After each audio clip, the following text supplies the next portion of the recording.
बिस्मिल्लाहिर्रहमानिर्रहीम, अस्सलामु अलैकुम and a very happy good morning. Welcome to सुनो पाकिस्तान। और उम्मीद करते हैं जी आपका वीकेंड बहुत ही ज़बरदस्त गुजरा होगा और नई सुबह के साथ, नए वीक के साथ, एक नई एनर्जी के साथ आगाज़ करते हैं। मैं हूं माहम जाहिद और हमेशा की तरह आज मेरे साथ उज़ैर मौजूद नहीं, अपनी कुछ मसरूफियात की बिना पर वो आज नहीं आ सके, तो ये महाज मैं अकेले संभालूंगी। और एज़ यू ऑल नो कि इस प्रोग्राम में 2 घंटे बहुत कुछ होता है। सियासत पर बात होती है, आलमी मंजरनामे पर नज़र डालते हैं और सोशल इश्यूज़ पर भी हम गुफ्तगू करते हैं। और टॉप ट्रेंड क्या चल रहा है सोशल मीडिया पर, इस हवाले से भी गुफ्तगू होती है। और सेहत को कैसे हम भूल सकते हैं, सेहत के हवाले से ही बात होती है। तो यकीनन ये 2 घंटे बहुत ही ज़्यादा ज़बरदस्त और इंफरटेनमेंट, एंटरटेनमेंट दोनों से भरे होंगे। तो आपने कहीं नहीं जाना, अपनी सीटों पर बराजमान हो जाना है। चाय कॉफ़ी मेरे तक तो अभी तक नहीं पहुंची है। होपफुली आप अपनी चाय और कॉफ़ी का कप लेकर अपनी सीटों पर बराजमान हो चुके होंगे और ट्यून कर लिया होगा। अगर गलती से आपसे कोई सेगमेंट मिस हो जाते हैं, आप सोशल मीडिया पर जाकर दोबारा हमारे सेगमेंट्स को एंजॉय भी कर सकते हैं और अपना फीडबैक भी दे सकते हैं। तो प्रोग्राम का बाकायदा आगाज़ करते हैं और सबसे पहले बात कर लेते हैं जो इस वक्त हॉट इशू चल रहा है, वो है 27वीं आईनी तरमीम का, जिसके हवाले से हम देख रहे हैं कि पूरे सियासी मंजरनामे को अपनी गिरफ्त में ले रखा है। इस इशू ने हुकूमत और इसके इत्तेहादी जमातें जो हैं तेज़ी से इस बिल को मंजूर करवाने की तैयारियों में मसरूफ़ हैं और पार्लियामेंट के अंदर बाहर हर तरफ बस इसी तरमीम के चर्चे हैं। कल सारा दिन सेनेट और कौमी असम्बली की मुश्तरका कायमा कमेटी का हंगामा खेज़ इजलास जारी रहा और आखिरकार आर्टिकल 200 और 243 में तरमीम की मंजूरी दे दी गई। अब तवक्को की जा रही है कि आज सेनेट में ये 11 बजे इजलास होने जा रहा है, तो ये तरमीम बाकायदा तौर पर वहाँ से भी मंजूर करवा ली जाएगी। वज़ीर आज़म ने आज सुबह इत्तेहादी जमातों के सेनेटर्स को नाश्ते पर मदऊ कर रखा है ताकि 27वीं आईनी तरमीम को पास करवाने के मिशन के लिए नंबर गेम को यकीनी बनाया जा सके। लेकिन दूसरी जानिब हम देख रहे हैं कि ऑपोजिशन भी खामोश नहीं बैठी हुई है। इन तरमीम के खिलाफ जी तहरीक चलाने का ऐलान कर दिया है। तहरीक आईन पाकिस्तान के सरबरा महमूद खान अचकजई ने तो 2 टोक कह दिया कि हम पार्लियामान को अब नहीं चलने देंगे। तो नाजरीन, यहाँ सवाल ये है कि क्या ये तरमीम मुल्क के आईनी ढांचे को मजबूत बनाएगी या सियासी कशमकश को मजीद भड़काएगी? क्या हुकूमत आज वाकई अपने नंबर पूरे कर पाएगी और अपोजिशन इस तहरीक को किस हद तक ले जाएगी? इन तमाम पहलुओं पर बात आज हमारे साथ मौजूद हैं सीनियर सियासतदान मोहम्मद अली दुरानी साहब। बहुत शुक्रिया सर आपके वक्त का। वेलकम टू सुनो पाकिस्तान। सबसे पहले तो कहिएगा, ये 27वीं आईनी तरमीम लाने की ज़रूरत क्यों पेश आई? जैसे कि वज़ीर आज़म भी कह रहे हैं कि इससे गवर्नेंस बेहतर होगी, सूबों और विफाक के ताल्लुकात बेहतर होंगे। तो आपको लगता है कि ये सारी सूरत हाल होगी? रहीम, देखें, ये तो अब जो भी कुछ वजीर आजम कहेंगे या जो भी कुछ ऑपोजिशन वाले कहेंगे, अपनी अपनी राय होती है। This is how parliament works.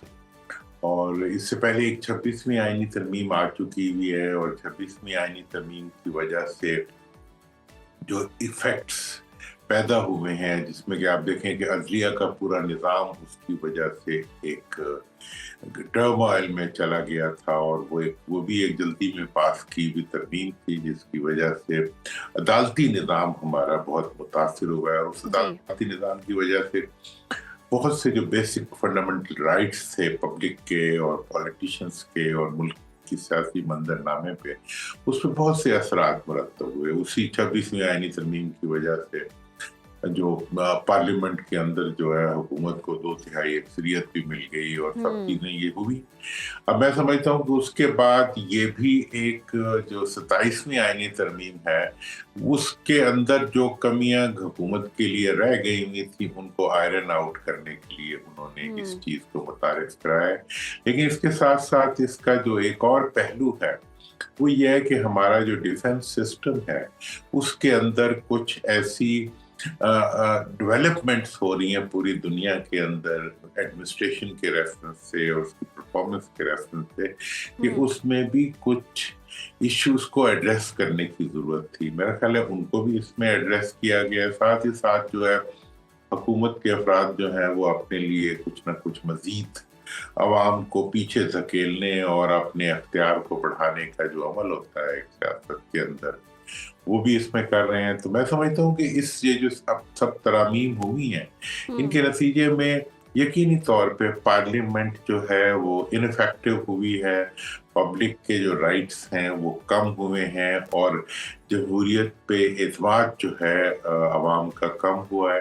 लेकिन उसके साथ साथ कुछ इसमें एडमिनिस्ट्रेटिव पॉइंट्स और कुछ डिफेंस से रिलेटेड ऐसी डेवलपमेंट भी हैं जिनसे कि ये तवक्को की जा सकती है कि उसकी वजह से आइंदा जो है पाकिस्तान का डिफेंस सिस्टम, जिसने अभी इंडिया को इतना बड़ा एक चैलेंज दिया है और उसके नतीजे में पूरी दुनिया में अपनी हैसियत को मनवाया है, उसके निज़ाम के अंदर कुछ ऐसी बेहतरी आ सकेगी जो आगे चल के पाकिस्तान के लिए फायदेमंद। अच्छा दुरानी साहब, जैसे कि हम सूरत हाल देख रहे हैं, पीपल्स पार्टी लग रहा था कि रिलक्टेंट है, लेकिन अब वो भी आमादा हो चुकी है। क्या अब जैसे कि ऑपोजिशन भी इल्ज़ामात यही लगा रही है कि ये अदालतों से भी अब जो है कि मुंह मोड़ना चाहते हैं, अब ये अदालतों के सामने भी हिसाब नहीं देना चाहते, तभी ये 27वीं आईनी तरमीम आ रही है? देखिए, ये बिल्कुल ऑपोजिशन का एक वैलिड वो है, ऑब्जेक्शन है।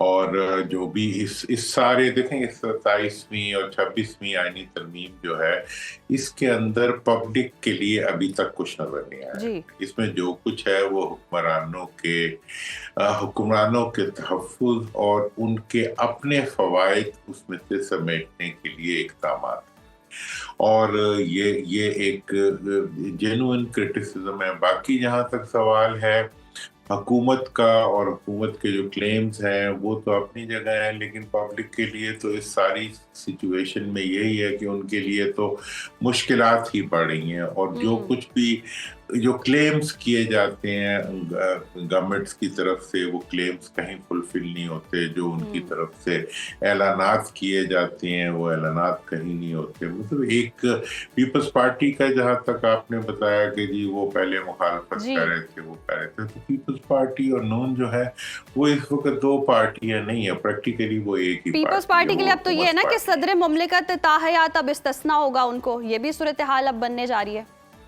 देख रहे हैं, ये भी इस्तिस्ना को ही तो ढूंढ रहे हैं। मतलब पूरे की पूरी हुकूमती निज़ाम जो है वो इस दौड़ में भाग रहा है कि किसी तरीके से, असल में इनकी जो प्रॉब्लम है वो ये है कि इनकी अपनी जो क्रिएशन है, इनका जो इक़्तिदार है, उसकी बुनियाद जो है वो खुद पब्लिक की मोहब्बत या पब्लिक के वोट या पब्लिक की सपोर्ट पे नहीं है। इस चीज़ का उन्हें खुद भी पता है।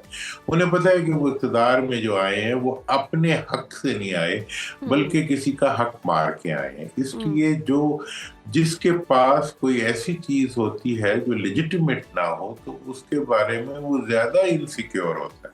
तो मैं तो ये महसूस करता हूँ कि गवर्नमेंट जो है उसकी इनसिक्योरिटी जो है वो दिन ब दिन उसको गैर महफूज बना रही है। जब इंसान गैर महसूस करता है तो वो अपने गिर्द वो दीवारें खड़ी कर लेता है जिनसे वो मजीद दूर हो जाता है।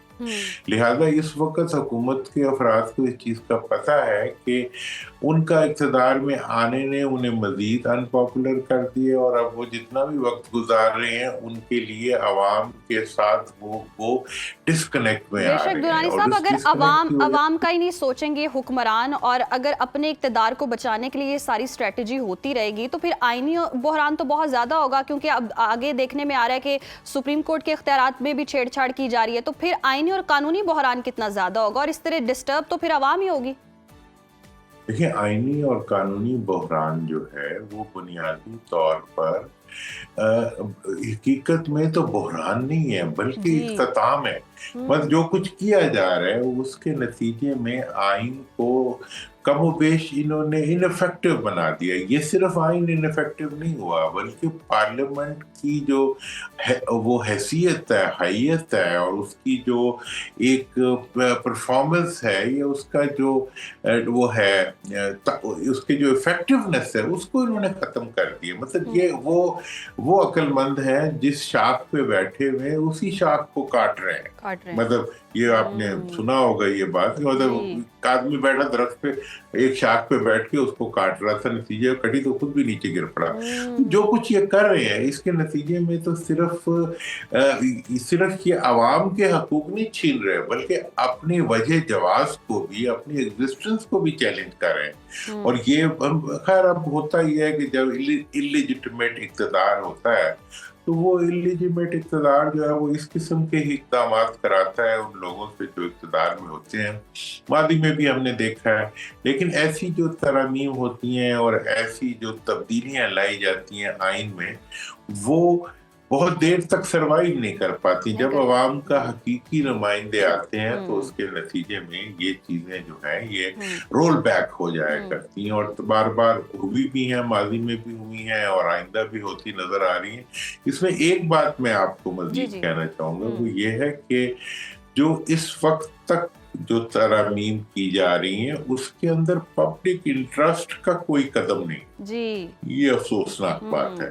और जितने भी इसमें स्टेप्स लिए गए हैं उसके अंदर हुकूमती अफराद ने अपने तहफ़्फ़ुज़ को और अपने फ़वाइद को और अपने लिए जो है मज़ीद अख्तियारात को और आवाम की जो तहफ़्फ़ुज़ात आइन फराहम करता है बुनियादी हकूक़ की शक्ल में, उनको लेकिन दुरानी साहब बिल्कुल दुरुस्त फरमाया आपने। ये अवाम के तहफ़्फ़ुज़ के लिए तो लग ही नहीं रहा है, ये तो जो तरमीम लग रही है वो यही लग रही है कि ये हुक्मरानों के तहफ़्फ़ुज़ के लिए तरमीम की गई है। और जिस तरह से हम देख रहे हैं कि वज़ीर आज़म शहबाज शरीफ कह रहे थे कि इससे गवर्नेंस बेहतर होगी, तो आपको क्या लगता है कि आज के दिन ये सेनेट में अब जो बाकायदा तौर पर इजलास होने जा रहा है, तो नंबर गेम पूरी हो जाएगी, आमादा हो जाएंगे और ये मंजूर हो जाएगा बाकायदा तौर पर सेनेट में भी? देखें, सेनेट के अंदर जो लाने की बुनियादी वजह है वो यही है कि सेनेट के अंदर नंबर्स का थोड़ा फर्क है। ठीक है ना जी, 3 या 4 अफराद कम हैं, उसको ऑब्वियसली आगे पीछे करके जो है ये उसको पूरा कर लेंगे और वहां से ये निकाल लेंगे। और इसके बाद जो है नेशनल असेंबली में तो इन्हें कोई प्रॉब्लम नहीं है, सेनेट में थोड़ी सी प्रॉब्लम है, लेकिन उसको मैनेज गवर्नमेंट ने गालबन कर लिया होगा अब तक जो है। इसलिए मैं ये भी कह रहा हूँ और ये भी मैं आपको बताना चाहता हूँ कि ये जो 27वीं आईनी तरमीम है, इसके बाद हुकूमत को डेफिनेटली 28वीं तरमीम भी लानी पड़ेगी। अच्छा। जिसके अंदर इन्हें कुछ ना कुछ वो मुतालबात जो बल्दियाती इंतखाबात से मुतल्लिक हैं, जो अवाम के जो फंड्स हैं, NFC अवार्ड की तकसीम के बारे में है, और जो अवाम को कुछ ना कुछ देने के लिए अगर इन पे ये इक़दाम नहीं उठाएंगे तो इनके लिए बहुत मुश्किल है। मुझे ये लगता है कि इनकी तरफ से एस्टैब्लिशमेंट पे ये दबाव की तरफ से ये दबाव आएगा कि आप जो है अपनी डिलीवरेंस को बढ़ाने के लिए जो है कुछ मजीद इक़दाम, क्योंकि ऐसी जमहूरियत दुनिया में कहीं भी जमहूरियत तस्लीम नहीं होती जिसके अंदर के बल्दियाती निज़ाम ना हो, जिसके अंदर फंड्स की, अभी इस वक्त ये हाल है कि 18वीं तरमीम में जो फंड्स बढ़ाए गए थे NFC की अवार्ड की शक्ल में सूबों को देने की उनके परसेंटेज बढ़ाई गई थी, वो सारी की सारी जो है वो एक बोरी में भर के चीफ मिनिस्टर को पैसे सूबों को दे दिए जाते हैं और सूबे उसको नीचे तकसीम नहीं करते। आपको इंटरेस्टिंग बात बताऊं कि जब ये 18वीं तरमीम हो रही थी, मैं उस वक्त पार्लियामेंट में था और मैं अगलोता मेंबर था जिसने के इस 18वीं तरमीम को इन नुकात की वजह से वोट नहीं दिया था कि आप ये फंड्स तो बढ़ा रहे हैं सूबों के, लेकिन वो सूबों के फंड्स जो हैं वो चीफ मिनिस्टर तक तो पहुंच जाते हैं, लेकिन डिस्ट्रिक्ट, तहसील और निचली सतह पर पहुंचाने का उसको कोई इंतजाम। मतलब ये इतना बड़ा जुल्म है कि पिछले मतलब 15 साल से जो है ये मुसलसल फंड्स दिए जा रहे हैं सूबों को और वहां पे कोई पता नहीं है कि वो कहाँ जाते हैं और किस, जबकि वो दिए पब्लिक के लिए। दुरानी साहब, ये तरमीम लाई भी इसलिए जाती हैं कि सूबों और विफाक में जो इत्तेफाक़े राय बन सके और इख्तियारात जो हैं इक्वली डिवाइड हो सकें और दोनों जी एक सतह पर काम कर सकें। लेकिन जो हमें नतीजा नज़र आ रहा है वो यही, जैसे कि आप भी बता रहे हैं सूरत हाल, जिस तरह 18वीं तरमीम थी उसमें तो टाइम लगा था मंजूर होते होते भी, अब ये वाली इतनी जल्दी जल्दी क्यों हो रही है? ये क्या स्ट्रेटजी होती है हुकूमत की कि कोई तरमीम लानी है और फटाफट ले आनी है, मतलब कोई वक्त भी नहीं लेना, उस पर कोई सोच विचार भी नहीं करना, और जैसे कि हम ये डिस्कस कर ही रहे हैं कि अवाम के तहफ़्फ़ुज़ के लिए तो ये है ही नहीं, तो इतनी जल्दी में क्यों है हुकूमत?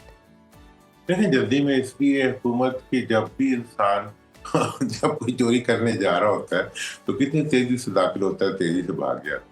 मतलब ये एक इक़दाम है जिसके नतीजे में आवाम के हकूक़ को चुराया जा रहा है, जिसके नतीजे में, अच्छा, और वो कल भी वो लोग रहे हैं जो खुद चोरी से आए हुए हैं। मतलब ये फॉर्म 47 पे आए हुए लोग जो है उनके अपने अंदर एक गिल्ट होता है लेकिन अगर आप बगैर इजाजत के किसी के घर में घुस Yes. जाएं या किसी जगह पे आप चले जाएं जहां जहां दिल भी जाने चोर के है। लिए आप लेजिटिमेट ना हो, तो आपको जल्दी तो होती है ना। तो इसलिए जो कुछ हुकूमत जल्दी में कर रही है उसकी वजह ये है कि वो खुद अपने बारे में कॉन्फिडेंट नहीं है। मतलब इस या उसको आप ऐसे मतलब वो एक पंजाबी का मुहावरा है कि चोरी द कपड़ा दे डांगा दे गज।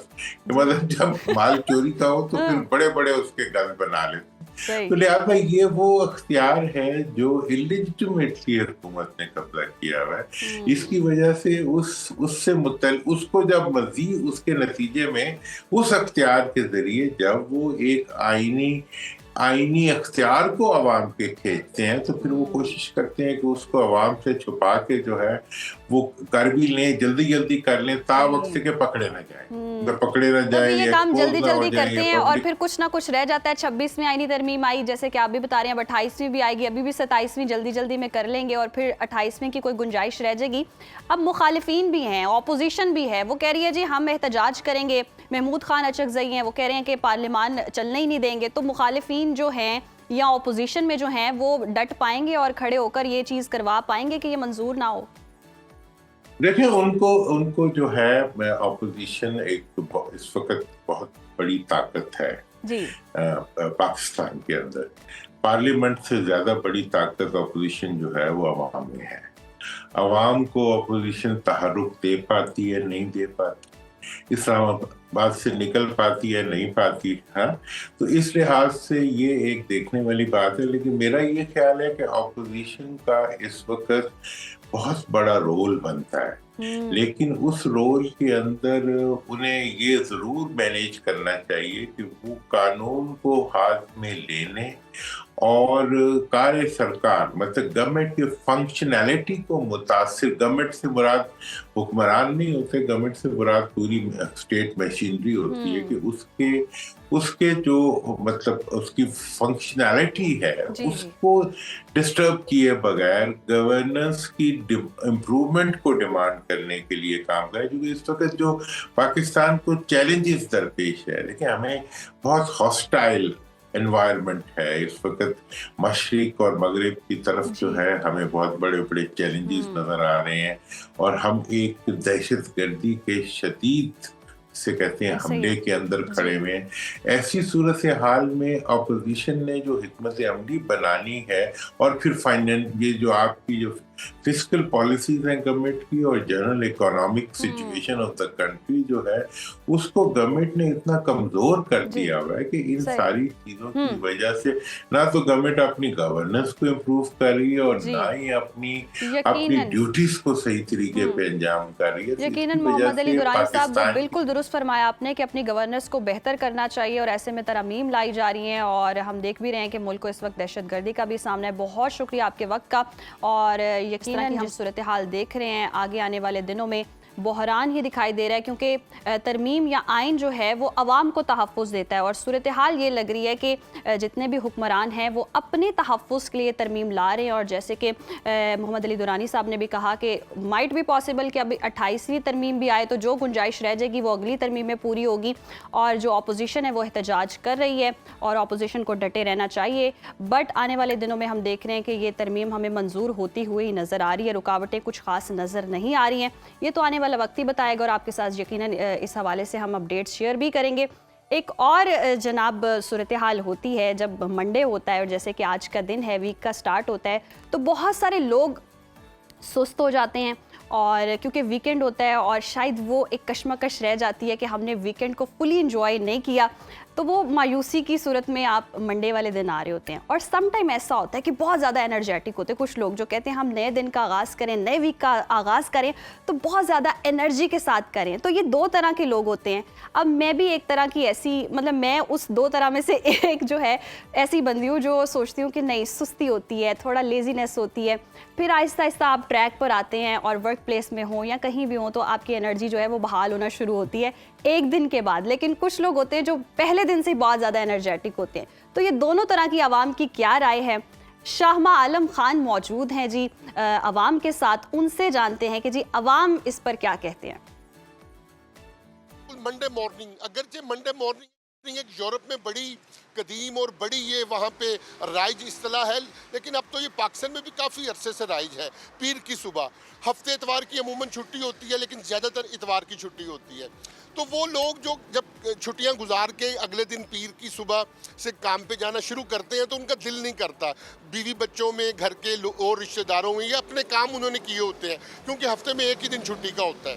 तो वो बड़ा उनके लिए वो एक उदासी का लम्हा होता है। सर, संडे गुजारा है, बीवी बच्चों के साथ घर के काम काज, अच्छे खाने खाए, अपने काम किए हैं। अब मंडे मॉर्निंग को आप कैसा फील कर रहे हैं? बहुत बुरा फील करेंगे। इतवार वाले दिन छुट्टी थी, काम काज किए, घर के काम काज, लोगों से मिले, बीवी बच्चों के मसाइल, बिल्कुल ये वो।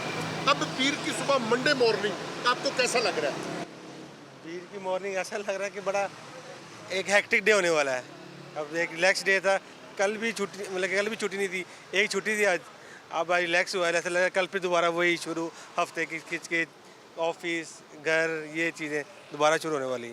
जी भाई, मंडे मॉर्निंग कैसा महसूस कर रहे हैं? मंडे मॉर्निंग मैं तो फुल एनर्जेटिक होता हूँ और एक खुशी होती है ऑफिस में जाने की। सुबह सुबह उठते हैं और रेडी होते हैं ऑफिस के लिए, तो मैं तो बहुत अच्छा फील करता हूँ मंडे की सुबह।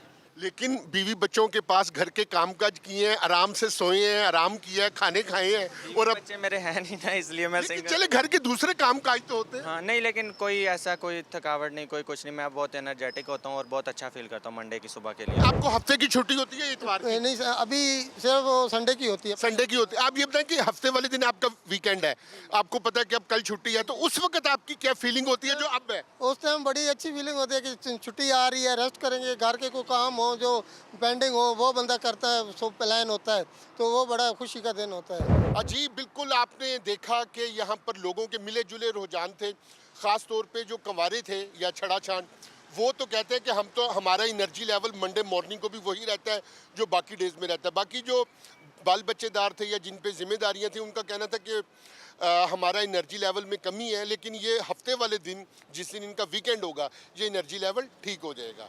जी। सही। तो शामा आलम खान जिस तरह से बता रहे हैं वो ये बता रहे हैं कि अगर तो वीकेंड भरपूर एंजॉय किया हो तो मंडे को सुस्ती रहती है, और आप कहीं ना कहीं मिस कर रहे होते हैं कि मैंने 2 दिन या 1 दिन बहुत ही ज़बरदस्त गुजारा है, लेकिन अब मेरा मंडे का जो दिन है वो मुझे काम करके गुजारना होगा, तो काम तो फिर नौजवान की मौत है, तो शायद इसलिए भी लेजीनेस होती है। लेकिन यस, जो मंडे का दिन होता है, मुझे ऐसा लगता है कि बहुत ही भरपूर एनर्जी के साथ शुरू करना चाहिए, ताकि वीक जो है आपका बहुत एनर्जेटिक गुजरे। वैसे तो हर दिन ही बहुत एनर्जेटिक होकर आपको पॉजिटिव एनर्जी के साथ शुरू करना चाहिए, क्योंकि हमारे तो खैर फील्ड ही ऐसी है, काम ही ऐसा है कि हम अगर पॉजिटिव एनर्जी के साथ काम नहीं करेंगे तो ऑडियंस में कैसे वो एनर्जी ट्रांसफ़र होगी। तो हमारा मकसद ये है कि हम खुद भी एनर्जेटिक रहें और आवाम को भी एनर्जेटिक रखें।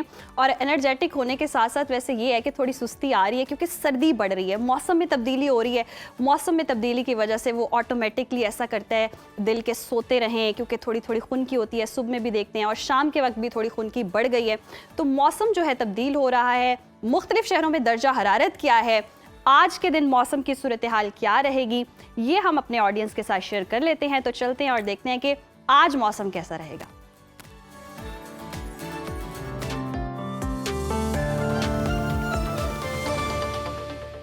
नाज़रीन, मुल्क के बेशतर इलाकों में मौसम खुश्क रहेगा। महकमे मौसमियात के मुताबिक मैदानी इलाकों में मौसम खुश्क, जबकि बालाई इलाकों में मौसम सर्द रहने का इम्कान है। पंजाब के मैदानी इलाकों में सुबह और रात के औकात में धुंध छाए रहने की तवक्को है। मुख्तलिफ शहरों में मौसम की क्या सूरत हाल है, आइए जानते हैं। सबसे पहले बात करते हैं हमेशा की तरह आबशारों और सब्ज़ाज़ारों की सरजमीन गिलगित बल्तिस्तान की, जहाँ पर हम देख रहे हैं मौसम सर्द और खुश्क रहने के अलावा रात के औकात में मतला जुज़वी अब्र आलूद रहने की तवक्को है। गिलगित के टेम्परेचर की बात करें तो यहाँ पर ज़्यादा से ज़्यादा दर्जा हरारत है 13 और कम से कम 2 डिग्री रहने का इम्कान है। स्कर्दू का रुख करें तो स्कर्दू में हम देख रहे हैं ज़्यादा से ज़्यादा टेम्परेचर है 6 और कम से कम 4 डिग्री रहने की तवक्को है। महकमे मौसमियात के मुताबिक आइंदा 24 घंटों के दौरान गिलगित बल्तिस्तान में तेज़ हवाओं और धुंध छाए रहने का इम्कान है। और अब आपके साथ शेयर करेंगे आज़ाद कश्मीर का मौसम, जहां बेशतर इलाकों में मौसम सर्द और खुश्क रहेगा। दारुल हुकूमत मुजफ्फराबाद के अगर हम टेम्परेचर की बात करें तो यहाँ पर हम देख रहे हैं ज़्यादा से ज़्यादा दर्जा हरारत है 22 और कम से कम 5 डिग्री रहने का इम्कान है, जबकि श्रीनगर में ज़्यादा से ज़्यादा पारा है 15 और कम से कम 2 डिग्री रहने की तवक्को है। मौसम का हाल बताने वालों ने आइंदा 24 घंटों के दौरान कश्मीर में मतला अब्र आलूद रहने के अलावा तेज हवाओं और गरज चमक के साथ बारिश का इम्कान जाहिर किया है। और अब रुख कर लेते हैं मेहमान नवाजों की धरती खैबर पख्तूनख्वा का, जहां पर हम देख रहे हैं सूबे के बेशतर अजला में मौसम खुश्क, जबकि पहाड़ी अजला में सुबह और रात के औकात में सर्द रहने का इम्कान है। सूबाई दारुल हुकूमत पेशावर की बात करें तो यहाँ पर हम देख रहे हैं ज़्यादा से ज़्यादा दर्जा हरारत है 25 और कम से कम 11 डिग्री रहने का इम्कान है। सवात, जिसे पाकिस्तान का स्विट्जरलैंड कहते हैं, यहाँ पर जी ज़्यादा से ज़्यादा टेम्परेचर है 12 और कम से कम 1 डिग्री रहने की तवक्को है। महकमे मौसमियात के मुताबिक आइंदा 24 घंटों के दौरान बलाई अजला में मौसम सर्द रहने का इम्कान है। और अब जिक्र हो जाए लहलहाते खेतों के देश पंजाब का, हम जहां देख रहे हैं कि अक्सर इलाके खुश्क रहेंगे। और सूबाई दारुल हुकूमत लाहौर की बात करें तो यहाँ पर ज़्यादा से ज़्यादा दर्जा हरारत है 26 और कम से कम 14 डिग्री रहने का इम्कान है। शहर बेमिसाल इस्लामाबाद की बात करें तो यहाँ पर हम देख रहे हैं ज़्यादा से ज़्यादा पारा है 24 और कम से कम 10 डिग्री रहने की तवक्को है। जिक्र हो जाए मुल्तान का तो मुल्तान में जी ज़्यादा से ज़्यादा टेम्परेचर 28 और कम से कम 13 डिग्री रहने का इम्कान है। महकमे मौसमियात ने आइंदा 24 घंटों के दौरान सूबे के बेशतर अजला में मौसम खुश्क रहने का इम्कान जाहिर किया है, ताहम मरी और गलियात में धुंध छाए रहने की तवक्को है। और अब बात करते हैं रकबे के लिहाज से सबसे बड़े सूबे बलोचिस्तान की, जहां बेशतर इलाकों में मौसम खुश्क रहेगा। फलों के शहर कोयटा का रुख करें तो यहाँ पर हम देख रहे हैं ज़्यादा से ज़्यादा दर्जा हरारत है 17 और कम से कम 1 डिग्री रहने का इम्कान है। महकमे मौसमियात के मुताबिक आइंदा 24 घंटों के दौरान सूबे के शिमाली अजला में मौसम सर्द रहने का इम्कान है। और हमेशा की तरह आखिर में आपके साथ शेयर करते हैं सूबे सिंध का मौसम। यहाँ पर हम देख रहे हैं कराची में ज़्यादा से ज़्यादा अगर हम टेम्परेचर देखें तो ये है 30 और कम से कम 15 डिग्री रहने का इम्कान है। जबकि हैदराबाद की बात करें तो यहाँ पर ज़्यादा से ज़्यादा दर्जा हरारत 31 और कम से कम 20 डिग्री रहने की तवक्को है। मौसम का हाल बताने वालों ने आइंदा 24 घंटों के दौरान सूबे के बेशतर अजला में मौसम गर्म और खुश्क रहने की पेशगोई की है।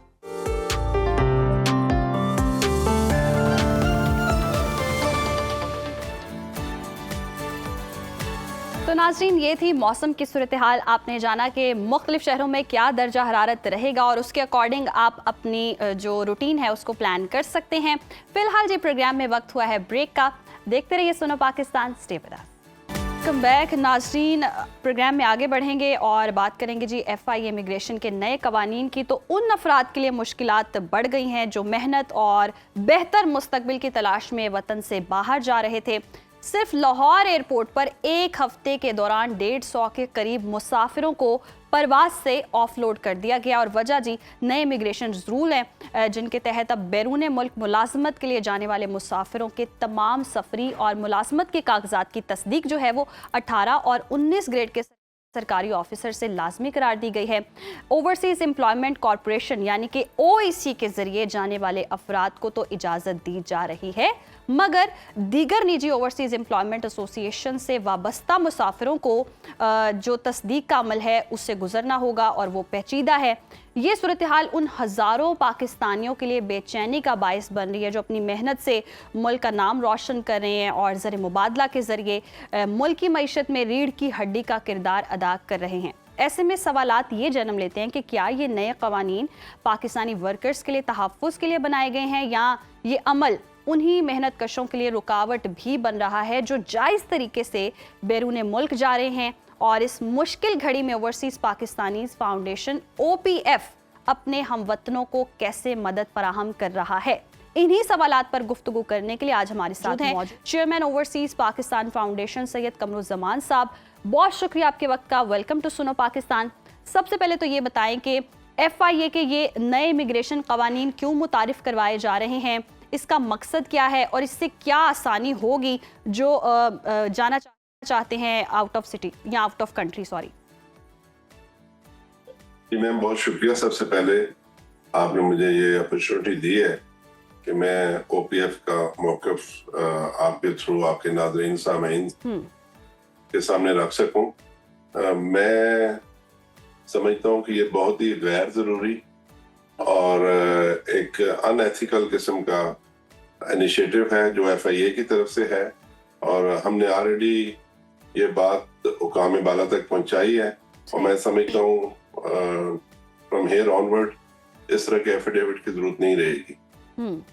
इसके पीछे जो वजूहात थी वो ये थी कि जो कई लोग यहाँ से जाते हैं, वहां जाकर वो बेकारी वाला काम करते हैं सऊदीया में, और कई लोग ऐसे हैं जो यहाँ से जाके किसी दूसरे मुल्क फिर समंदर के जरिए गैर कानूनी तरीके से यूरोपियन कंट्रीज में दाखिल होते हैं। तो उनकी रोकथाम के लिए ये कदम उठाया गया था, सही। जिसको अच्छा कमर साहब, जैसे कि आप सबने ओपीएफ के reject चेयरमैन भी किया। हैं, तो ओपीएफ का किरदार क्या है, मकसद क्या है और क्या सहूलियात फराहम कर रहा है इंटरनेशनल जो एम्प्लॉयमेंट के लिए लोग जाना चाहते हैं?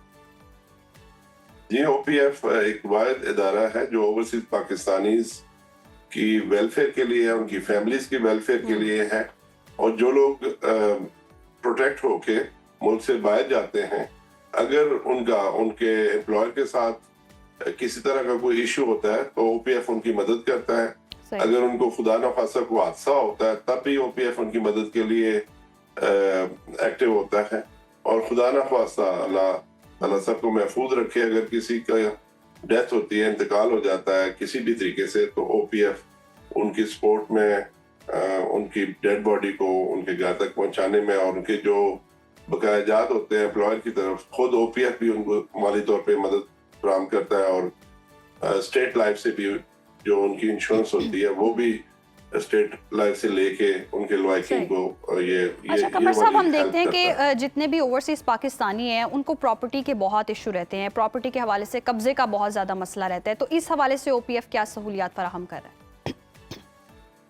जी बिल्कुल, ये एक सबसे अहम और संगीन मसला है। जो ओवरसीज पाकिस्तानीज हैं उनकी जायदादों पे उनके अपने अजीज वकारब, उनके अपने कराबतदार जो है वो काबज हो जाते हैं, उनको कोर्ट में ले जाते हैं और जेली किस्म के डॉक्यूमेंट्स बनाकर, और दाइयों के तौर पे टाइम लगता है सिविल कोर्ट्स में। तो ओपीएफ ने सबसे पहला काम तो ये किया है कि एक कानून मुतारफ करवाया है, जो अल्हम्दुलिल्लाह इस वक्त वो कानून बन चुका है। और ओवरसीज के लिए स्पेशल कोर्ट जो है वो इस्लामाबाद और पंजाब की इस वक्त वर्किंग है, बाकी सूबों की, आजाद कश्मीर की और जीबी की कोर्ट्स इन प्रोसेस हैं। तो ये कोर्ट्स जो हैं वो ओवरसीज की प्रॉपर्टीज के मुकदमात देखेंगी और उसका फैसला 90 दिन के अंदर करेंगी। और अपील भी एक ही अपील है जो कि हाई कोर्ट में है, और वो हाई कोर्ट भी 90 दिन के अंदर उनके केस का फैसला करेगी। और अगर माफी चाहता हूँ, जी जी, ये जो ओवरसीज हैं वो पाकिस्तान आके अपने केस की पैरवी करने की जरूरत नहीं रहेगी, वो ऑनलाइन अपना इस्तिगासा कर सकेंगे और जो अपना केस है उसकी पैरवी भी ऑनलाइन अपने करीबी कॉन्सुलेट से या एम्बेसी से कर सकेंगे थ्रू वीडियो लिंक। सही। और इसके अलावा हमारा जो कंप्लेंट पोर्टल है वो 24/7 जो है ईमेल के जरिए, व्हाट्सएप के जरिए, कॉल के जरिए और पर्सनली भी लोग हमारे ऑफिस आके अपनी शिकायत दर्ज करा सकते हैं। और अल्हम्दुलिल्लाह हमारा जो रेशो है सक्सेस का वो बहुत बेहतर है। तो 83% कंप्लेंट्स जो है वो रिजॉल्व हो रही हैं जो ओवरसीज ओपीएफ के पास आते हैं। सर, ये तो आपने शिकायत के हवाले से बता दिया कि कितने मौसर तरीके से इस पर काम हो रहा है। मुस्तकबिल में ओवरसीज पाकिस्तानियों को सहूलत देने के लिए कौन से नए इक़दाम या पॉलिसीज मुतारिफ करवाई जा रही हैं जो उनको बेनिफिशियल हो उनके लिए? देखें जी, ओवरसीज पाकिस्तानी जो हैं वो पाकिस्तान का बहुत ही कीमती सरमाया है। उनका जो कंट्रीब्यूशन है पाकिस्तान की इकोनॉमी में वो एक्स्ट्राऑर्डिनरी है। वो कोई $75 बिलियन हर साल पाकिस्तान भेजते हैं, जिनमें से लास्ट ईयर जो प्रॉपर बैंकिंग चैनल के जरिए आए हैं वो कुछ $38.3 बिलियन आए हैं। और इस साल हम उम्मीद कर रहे हैं कि ये कोई 45 बिलियन के करीब प्रॉपर चैनल से आएंगे।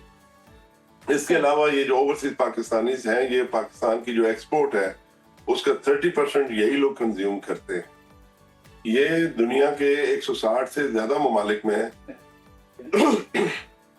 सॉरी जी 160 से ज्यादा ममालिक में ये पाकिस्तान के एम्बेसडर हैं, पाकिस्तान को रिप्रेजेंट करते हैं। फिर ओवरसीज पाकिस्तानी की जो इन्वेस्टमेंट है वो छोटी सतह पे हो, दरमियानी सतह पे हो या नेशनल लेवल पे हो, वो भी एक्स्ट्राऑर्डिनरी है। तो मैं समझता हूँ ओवरसीज पाकिस्तानी पाकिस्तान का बहुत अहम सरमाया है। जी। इनके मसाइल का हल पाकिस्तान की इसी में तरक्की मुदफन है। तो मैं समझता हूँ ओवरसीज के जो मसाइल हैं उनको तरजीह बुनियादों पे देखा जाना चाहिए। और अल्हम्दुलिल्लाह मैं आपके तवज्जुह से बताता चलूं, इस वक्त जो गवर्नमेंट है वो पूरी तरह से इस चीज पे अमल पैरा है कि ओवरसीज के मसाइल को हल किया जाए और ओवरसीज को बेहतर सहूलियात दी जाए और उनके मसाइल का खात्मा किया जाए और उनको पूरे इज्जत और एहतराम से पाकिस्तान में ओवरसीज वेलकम किया पाकिस्तानियों के मसाइल के हल के लिए हुकूमत कोशा है। बहुत शुक्रिया सैयद कमर जुमान साहब आपका। और यकीनन जिस तरह से हम सूरत हाल देख रहे हैं कि ओवरसीज़ पाकिस्तानियों के बहुत ज़्यादा मसाइल होते हैं, ज़मीन के हवाले से ज़मीन पर कब्ज़ा हो जाता है। और ऐसी सूरत हाल में जो ओवरसीज़ पाकिस्तानी हैं, एक तरफ से देखा जाए तो हमारी मईशत में रीढ़ की हड्डी का किरदार अदा करते हैं। हमारे ज़र मुबादला में बहुत ज़्यादा उनका जी हिस्सा है। तो हमारी मईशत को संभाले हुए इतने डॉलर्स हमें पाकिस्तान भेजते हैं, तो यकीनन इनके लिए बहुत ज़्यादा इकदाम करने की ज़रूरत है। और हुकूमत भी पेश है और इनको सहूलियात दी जा रही हैं। और OPF जैसा इदारा जो है ओवरसीज़ पाकिस्तानियों के लिए बहुत ज़्यादा काम कर रहा है। फ़िलहाल जी प्रोग्राम में यहाँ वक्त हुआ है ब्रेक का। ब्रेक के बाद हाजिर होंगे और जानेंगे सितारों का हाल या दीगर मौज़ूआत पर बात करेंगे। देखते रहिए सुनो पाकिस्तान। स्टे वेलकम बैक नाज़रीन। और आ गया है वो सेगमेंट जिसका सबको इंतज़ार रहता है और मुझे भी इंतज़ार रहता है कि जी हम जाने पूरा हफ्ता हमारा कैसा गुजरेगा। और इंसान जो है वो हमेशा से जानना चाहता है कि उसके आने वाले दिन कैसे होंगे, किस्मत कब मुस्कुराएगी और ज़िंदगी का अगला मोड़ क्या रंग लाएगा। लेकिन याद रहे, हम हमेशा से कहते हैं कि गायब का इल्म जो है वो सिर्फ़ और सिर्फ अल्लाह ताला के पास है और वही बेहतर जानने वाला है। लेकिन इस सब के बावजूद इंसान में थोड़ी जुस्तजू रहती है, तजस्सुस रहता है कि वो जाने कि आगे आने वाले दिनों में उसके साथ क्या होने वाला है। और मुझे भी ये चीज़ यकीनन बहुत ज़्यादा इंटरेस्टिंग लगती है कि हम जान सकें क्या होने वाला है। तो वक्त ज़ाया किए बगैर हमारे बहुत ही ज़बरदस्त से गेस्ट मौजूद है। दाऊद अहमद दाऊद साहब टैरो कार्ड रीडर हैं। उनसे जान लेते हैं कि आज का हमारा हफ्ता कैसा रहेगा। आपका शुक्रिया और नाज़रीन आपका शुक्रिया। आप हमें जो है वो वक्त देते हैं और ये प्लेटफॉर्म ही आप लोगों के मसाइल के हल के लिए एक अच्छी पेशरफ्त है। इस वीक में वो तब्दीलियां होने जा रही हैं जो कि आपको 2026 में भी फ़ायदा देंगी, क्योंकि जुपिटर की ट्रांजैक्शन और कुछ स्टार्स की एनर्जी आपके मामलात में चेंज ला रही है। सही। 3 बुरूज के लिए बहुत ही ज़बरदस्त, लेकिन 2 बुरूज को एहतियात करना है। सही। कैसा रहेगा आप लोगों के लिए ये वाला वीक? तो सबसे पहले बात करते हैं जनाब एरीज बुर्ज हमल वालों की तरफ। एरीज वालों की इस वीक की स्टोरी ऑफ द वीक की बात करें तो एरीज वाले इस वीक में बहुत ही ज़बरदस्त और पॉजिटिव एनर्जी की तरफ जा रहे हैं। आपकी कम्युनिकेशन बहुत ज़बरदस्त है, कामों में हेल्प आएगी। सेकंड कार्ड की एनर्जी में कुछ मामला से मुतल्लिका नेगेटिविटी चल रही है। ये नेगेटिविटी कुछ आपकी मोहब्बत प्यार के मामलात हो सकते हैं, आपकी फीलिंग्स से मुतल्लिका मामलात हो सकते हैं, लेकिन एट द एंड आपको इस वीक में कामयाबी ही मिलेगी। बात करें आप लोगों के जॉब और बिजनेस की तो जॉब और बिजनेस में अपॉर्चुनिटीज़ हैं, काम बढ़ रहा है, पैसे आ रहे हैं, हालात में बेहतरी है। और बात करें जनाब आप लोगों की इस वीक में मोहब्बत की तो मोहब्बत में जैसा कि मैंने आपको कहा था कि कुछ नेगेटिविटी है, उदासी है, अकेलेपन का शिकार हैं। और जनाब हेल्थ की बात करें आप लोगों की तो बेहतरीन सेहत नज़र आती है, एजुकेशन के मामलात में बेहतरी है, ट्रैवल आप लोग इस वीक में कर सकते हैं। और जनाब यहाँ पे आप लोगों के लिए मून एनर्जी मैसेज दे रही है, तब्दीली की ज़रूरत है। पढ़ने के लिए आप लोगों के लिए इस वीक में या हय्यू या क़य्यूम 100 टाइम रोज़ाना बहुत अच्छी एनर्जी लेकर आएगा। ज़बरदस्त। टॉरस बुर्ज सौर कैसी रहेगी इस वीक में आप लोगों की एनर्जी? तो स्टोरी ऑफ दी वीक की बात करें तो बुर्ज सौर वाले इस वीक में बहुत ही पॉजिटिव तब्दीलियां अपने माली मामला से मुतल्लिका देख रहे हैं। चेंज है, अखराजात को भी कंट्रोल करना है। यहाँ पे क्वीन ऑफ कप की एनर्जी आपके कामों में बड़ा मददगार रहेगी। वाइट कलर का इस्तेमाल करना, वाइट कलर के कपड़े पहनना और वाइट कलर का ही सदका करना। और चेंज है एंड ऑफ द वीक में, ये जो चेंज है ये आपके रिलेशन, फैमिली, शादी के मामलात में एक पॉजिटिव तब्दीली आएगी। जॉब और बिजनेस की बात करें तो बहुत ही ज़बरदस्त एनर्जी है। बुर्ज सौर वाले इस वीक में बड़े काम कर सकते हैं, पैसे आ सकते हैं। मोहब्बत की बात करें तो डबल माइंडेड है, किसी बात को लेकर उसको आपको क्लियर करना है। हेल्थ की बात करें तो सेहत के मामलात में कुछ डिस्टर्बेंस है, अपनी सेहत का ख्याल करें। एजुकेशन के मामलात में बहुत ज़बरदस्त एनर्जी है तलबा तलबात की। ट्रैवल आप लोग इस वीक में 50-50 अगर करना चाहें तो बिस्मिल्लाह व तवक्कल अल्लाह पढ़ के घर से निकलें। और मून एनर्जी का आप लोगों के लिए मैसेज है, बातचीत करना अहम है और पढ़ने के लिए या जल जलाले वाली कराम का वेद बहुत ज़बरदस्त एनर्जी लेकर आएगा। सही, तो बातचीत करें। जेमिनी, बुर्जौजा, कैसी रहेगी बुर्जौजा वालों की इस वीक की एनर्जी? तो 3 कार्ड की आप लोगों की स्टोरी की बात करें तो बुर्जौजा इस वीक में बहुत ही ज़बरदस्त एनर्जी के मालिक नजर आते हैं। अगर आप कुछ नया शुरू करना चाहते हैं तो हालात बड़े ज़बरदस्त साजगार हैं। यहाँ पे आपके पास पेज ऑफ पेंटिकल्स की एनर्जी, कामों में बड़ी ज़बरदस्त अपॉर्चुनिटीज है और बेहतर पोजीशन पर एंड ऑफ द वीक में बैठेंगे। आप जितना भी ज़्यादा काम कर लें आपको ही फ़ायदा है इस वीक में। जॉब और बिजनेस बहुत ज़्यादा काम, बर्डन, प्लानिंग के तहत अपने जॉब को, कैरियर को या बिजनेस को सेट करने की कोशिश करिएगा। और जनाब मोहब्बत की बात करें तो द सन की एनर्जी आपके रिलेशन और मोहब्बत में कामयाबियां लेकर आ रही है। हेल्थ की बात करें तो गुस्सा सेहत को डिस्टर्ब करता है। ओवरऑल वॉक करें और वो वेजिटेबल्स वगैरह खाएं जो कि ज़मीन से निकलती हैं। और जनाब यहाँ पे एजुकेशन में थोड़ी सी डिस्टर्बेंस है तलबा तालबात के लिए। ट्रैवलिंग हो सकती है, मुमकिन है और अच्छी रहेगी।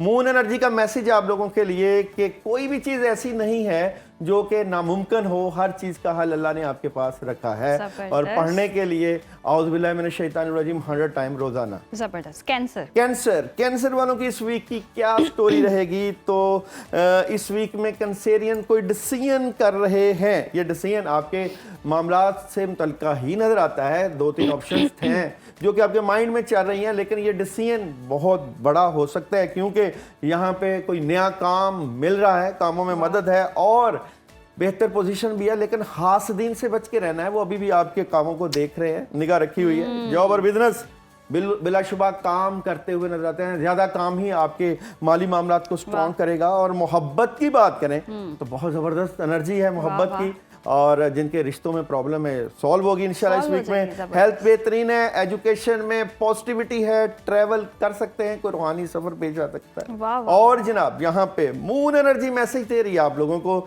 जुर्रतमंद बने और पहला कदम उठाएं। और हस्बुनल्लाह व निअमल वकील, निअमल मौला व निअमल नसीर 41 टाइम रोजाना आपकी एनर्जी को बूस्ट करेगा। सही, एनर्जी को बूस्ट करेगा, पहला कदम उठाएं। लियो वालों की क्या एनर्जी रहेगी? स्टोरी ऑफ द वीक लियो वालों की देखें जी। लियो वालों के कुछ मामलात से मुतल्लिका, खासकर पैसों से मुतल्लिका मामलात बहुत ज़्यादा डिस्कस हो सकते हैं। आप अपने कामों में बेहतरी चाहते भी हैं, लेकिन याद रखिए कि अपनी बातें जितनी अपने तक रखेंगे उसी का ही फायदा होता है। इस बात की क्लैरिटी आपको इस वीक में हो जाएगी। जब भी आप अपने मामलात को डिस्कस करते हैं, मामलात में खराबी आती है, इसलिए डिस्कस करने की बजाय एक्शन की तरफ आएं, काम ज्यादा करें। जॉब और बिजनेस की बात करें, ख्वाहिशें पूरी होने का वक्त आ चुका है। और जनाब बात करें आप लोगों के रिलेशन की, तो रिलेशन में प्रॉब्लम है, डेविल बैठा हुआ है और ये नेगेटिविटी आपने दूर करनी है। अपने रिलेशन की चीजें डिस्टर्ब हो रही हैं और हेल्थ भी डिस्टर्ब है। पानी के ऊपर सूरह फातिहा 21 मरतबा 3 दिन का अमल करें, पिए। एजुकेशन में भी प्रॉब्लम है, ट्रैवल अभी ना करें। और जनाब यहाँ पे आप लोगों के लिए पढ़ने के लिए ला हौला वला कुव्वता इल्ला बिल्लाह का वेट दो। और मून एनर्जी का मैसेज है, नामुमकिन पर यकीन रखें, अल्लाह ताला आपको कामयाब कर ही सकते हैं। आमीन आमीन, इंशाल्लाह कामयाबी मिले जी। विर्गो बुर्ज शुमला, विर्गो वालों की इस वीक की क्या एनर्जी नजर आती है? 3 कार्ड्स की एनर्जी विर्गो के मामलात में क्या एनर्जी लेकर आए? देखिए आप काम कर रहे हैं, कामों में मसरूफ भी नजर आते हैं, एक्टिव नजर आते हैं, लेकिन यहाँ पे कंफ्यूजन चल रही है। कुछ मामला तो आपकी समझ में नहीं है, उनको हल करना पड़ेगा। अगर आप नहीं हल करते तो फिर मायूसी और उदासी हो सकती है, प्रॉब्लम क्रिएट हो सकती है। इसलिए मैं समझता हूँ आपको ये वीक एहतियात से ही गुजारना है। बात करें आप लोगों के जॉब और बिजनेस, तो पुराने काम हो सकते हैं, लेकिन अपने बड़ों और बुजुर्गों से मशवरा करें। मोहब्बत की बात करें तो कोई बड़ी खबर अच्छी हो सकती है। और हेल्थ भी बेहतरीन है।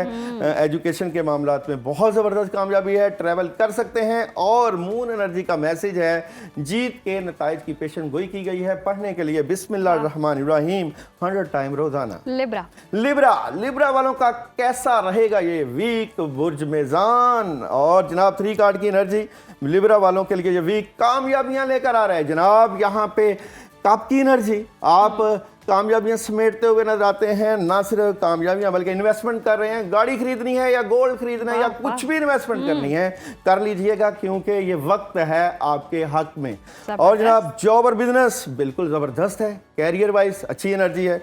मोहब्बत की बात करूं तो straightforward to the point बात और डायरेक्ट रीडिंग। और जनाब यहाँ पे बात करें हेल्थ की तो हेल्थ थोड़ा सा बैलेंस करना पड़ेगा कामों को लेकर। एजुकेशन में प्रॉब्लम है, ट्रैवल ना कीजिएगा। और आयतल कुर्सी 21 मरतबा और मून एनर्जी का मैसेज आप लोगों के लिए कि आपकी मेहनत रंग ला रही है। वाह वाह, आपकी मेहनत रंग ला रही है। और आज दाऊद साहब की बहुत एनर्जी है। स्कॉर्पियो बुर्ज चक्र क्या रहेगा स्कॉर्पियो वालों के साथ इस वीक में? 3 ऑफ टॉप स्कॉर्पियन काम करें इस वीक में, क्योंकि ये आपको बूस्ट कर रहा है वीक। जनाब यहाँ पे आप जिस भी इरादे से काम करेंगे आपका डिटर्मिनेशन बहुत हाई है, क्योंकि अब आपने अपने मामलात को टू द पॉइंट और डायरेक्ट देखना शुरू कर दिया इस वीक में। जैसा कि जॉब और बिजनेस की बात करूं तो जॉब और बिजनेस में चेंज है, ये चेंज बड़ा पॉजिटिव हो सकता है। आप अपना शोभा चेंज कर सकते हैं, फील्ड चेंज कर सकते हैं, या अपने कामों में तब्दीली ला सकते हैं। और जनाब बात करें मैरिज और रिलेशन की तो यहाँ पे एहतियात करनी पड़ेगी। हेल्थ आप लोगों की थोड़ी सी डिस्टर्ब है। और जनाब एजुकेशन में बेहतरी रहेगी। ट्रैवल वक्त के मुताबिक, टाइम की किल्लत है, 2 मिनट है सेजिटेरियस। और जनाब सेजिटेरियस वालों की इस वीक की क्या एनर्जी रहेगी? 2 मिनट में हम 12 भी कर सकते हैं, टेंशन ना लें। सेजिटेरियस वालों की इस वीक की क्या स्टोरी नजर आती है? तो सेजिटेरियस बड़ी खबर, प्लानिंग, अपॉर्चुनिटीज, कामों में अच्छी एनर्जी, और ये वीक पॉजिटिव तब्दीलियों के साथ लेकर आ रहा है आपके लिए कामयाबियां। ना सिर्फ पैसा, मोहब्बत, इज्जत, सारे मामलात में हेल्प आएगी। पढ़ने के लिए ला हौला वला कुव्वता इल्ला बिल्ला। आगे है कैप्रिकॉन वालों की इस वीक की स्टोरी ऑफ द वीक क्या नजर आती है? टैरो कार्ड क्या कहते हैं? तो कैप्रिकॉन वाले इस वीक में क्या एनर्जी लेकर आ रहे हैं?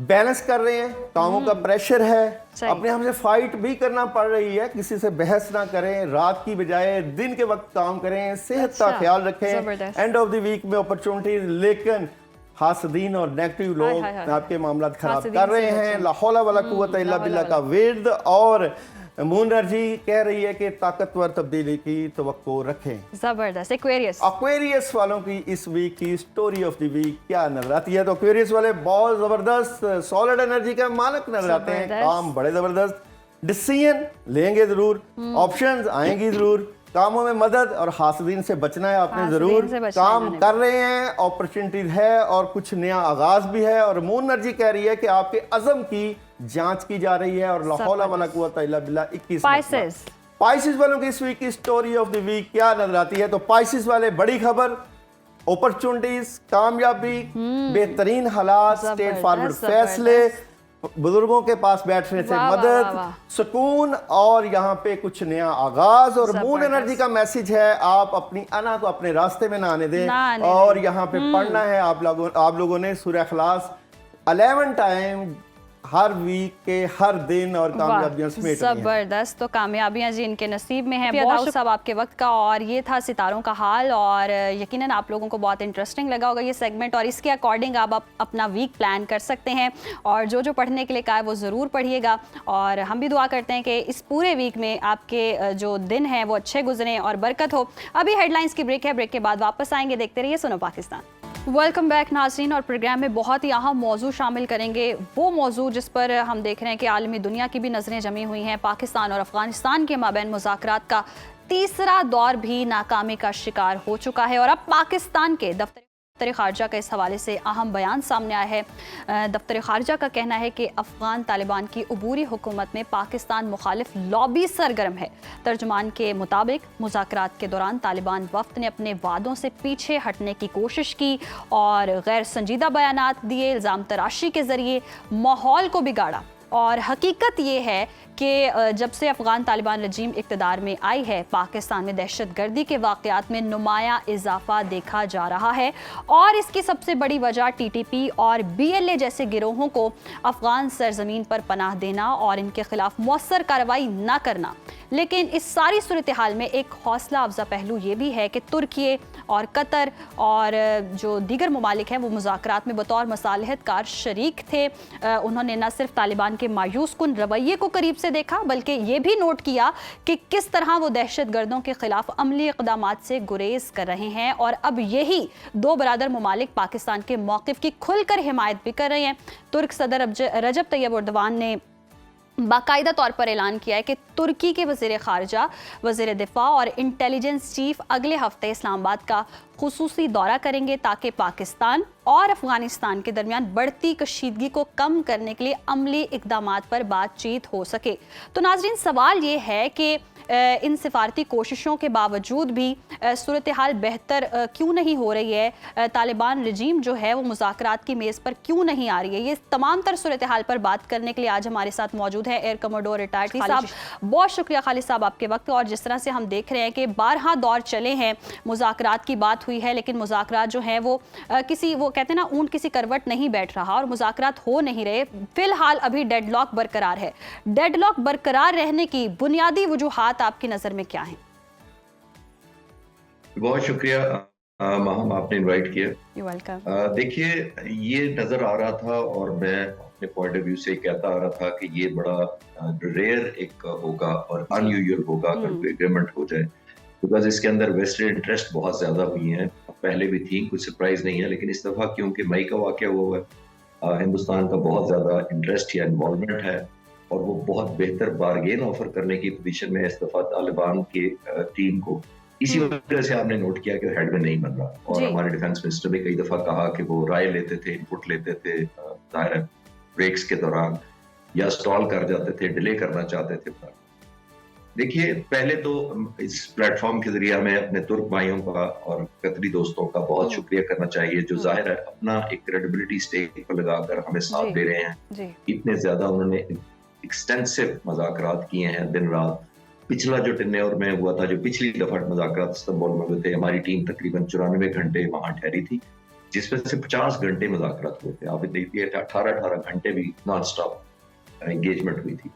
तो ये उनको क्रेडिट जाता है कि वो एक, क्योंकि सिंसियर हमारा भाइयों जैसा दोस्त है तुर्क, उन्होंने हिम्मत नहीं हारी, जिसको कहते हैं। ठीक है माम, एक और चीज हमें नोट करनी चाहिए कि पाकिस्तान ने बहुत बड़ा दिल दिखाया जी। ये नहीं, हमने ये बिग हार्टेडनेस इसलिए दिखाई है कि हम चाहते हैं कि अमन हो। हालांकि हम एक सुपर पावर है, सॉरी हम एक न्यूक्लियर पावर है, हम इस रीजनल स्टेबिलिटी के लिए ताकत का इस्तेमाल भी कर सकते हैं, लेकिन हमने नहीं किया। इसके बावजूद वो हमने शायद हमारी कमजोरी समझ रहे हैं। देखिए, हमें याद रखना चाहिए, जो आपकी ताकत होती है ना दूसरे को तकलीफ पहुंचाने की या हर्ट करने की, वो ही आपकी बार्गेनिंग पावर होती है, जिसका मतलब है कि the power to hurt is the power to bargain. हमारी उनको हर्ट करने की मिलिटरीली अल्हम्दुलिल्लाह बहुत ताकत है, लेकिन हमने उसका इस्तेमाल नहीं किया। इसी वजह से तुर्की और जो आपने देखा कतर के जो दोस्त हैं, इसलिए हमें अप्रिशिएट कर रहे हैं कि पोजीशन ऑफ स्ट्रेंथ पे होने के बावजूद हम एक पैरेलल लेवल पर एक ऐसे तालिबान गवर्नमेंट से कर रहे हैं मुज़ाकरात जो रिकग्नाइज भी नहीं है दुनिया से, कॉन्स्टिट्यूशनल भी नहीं है, एथिकल भी नहीं है। उसके बावजूद क्योंकि एक पावर ग्रुप है जिसका कंट्रोल है, हम उसको रियलिटी समझते हुए बातें कर रहे हैं उससे।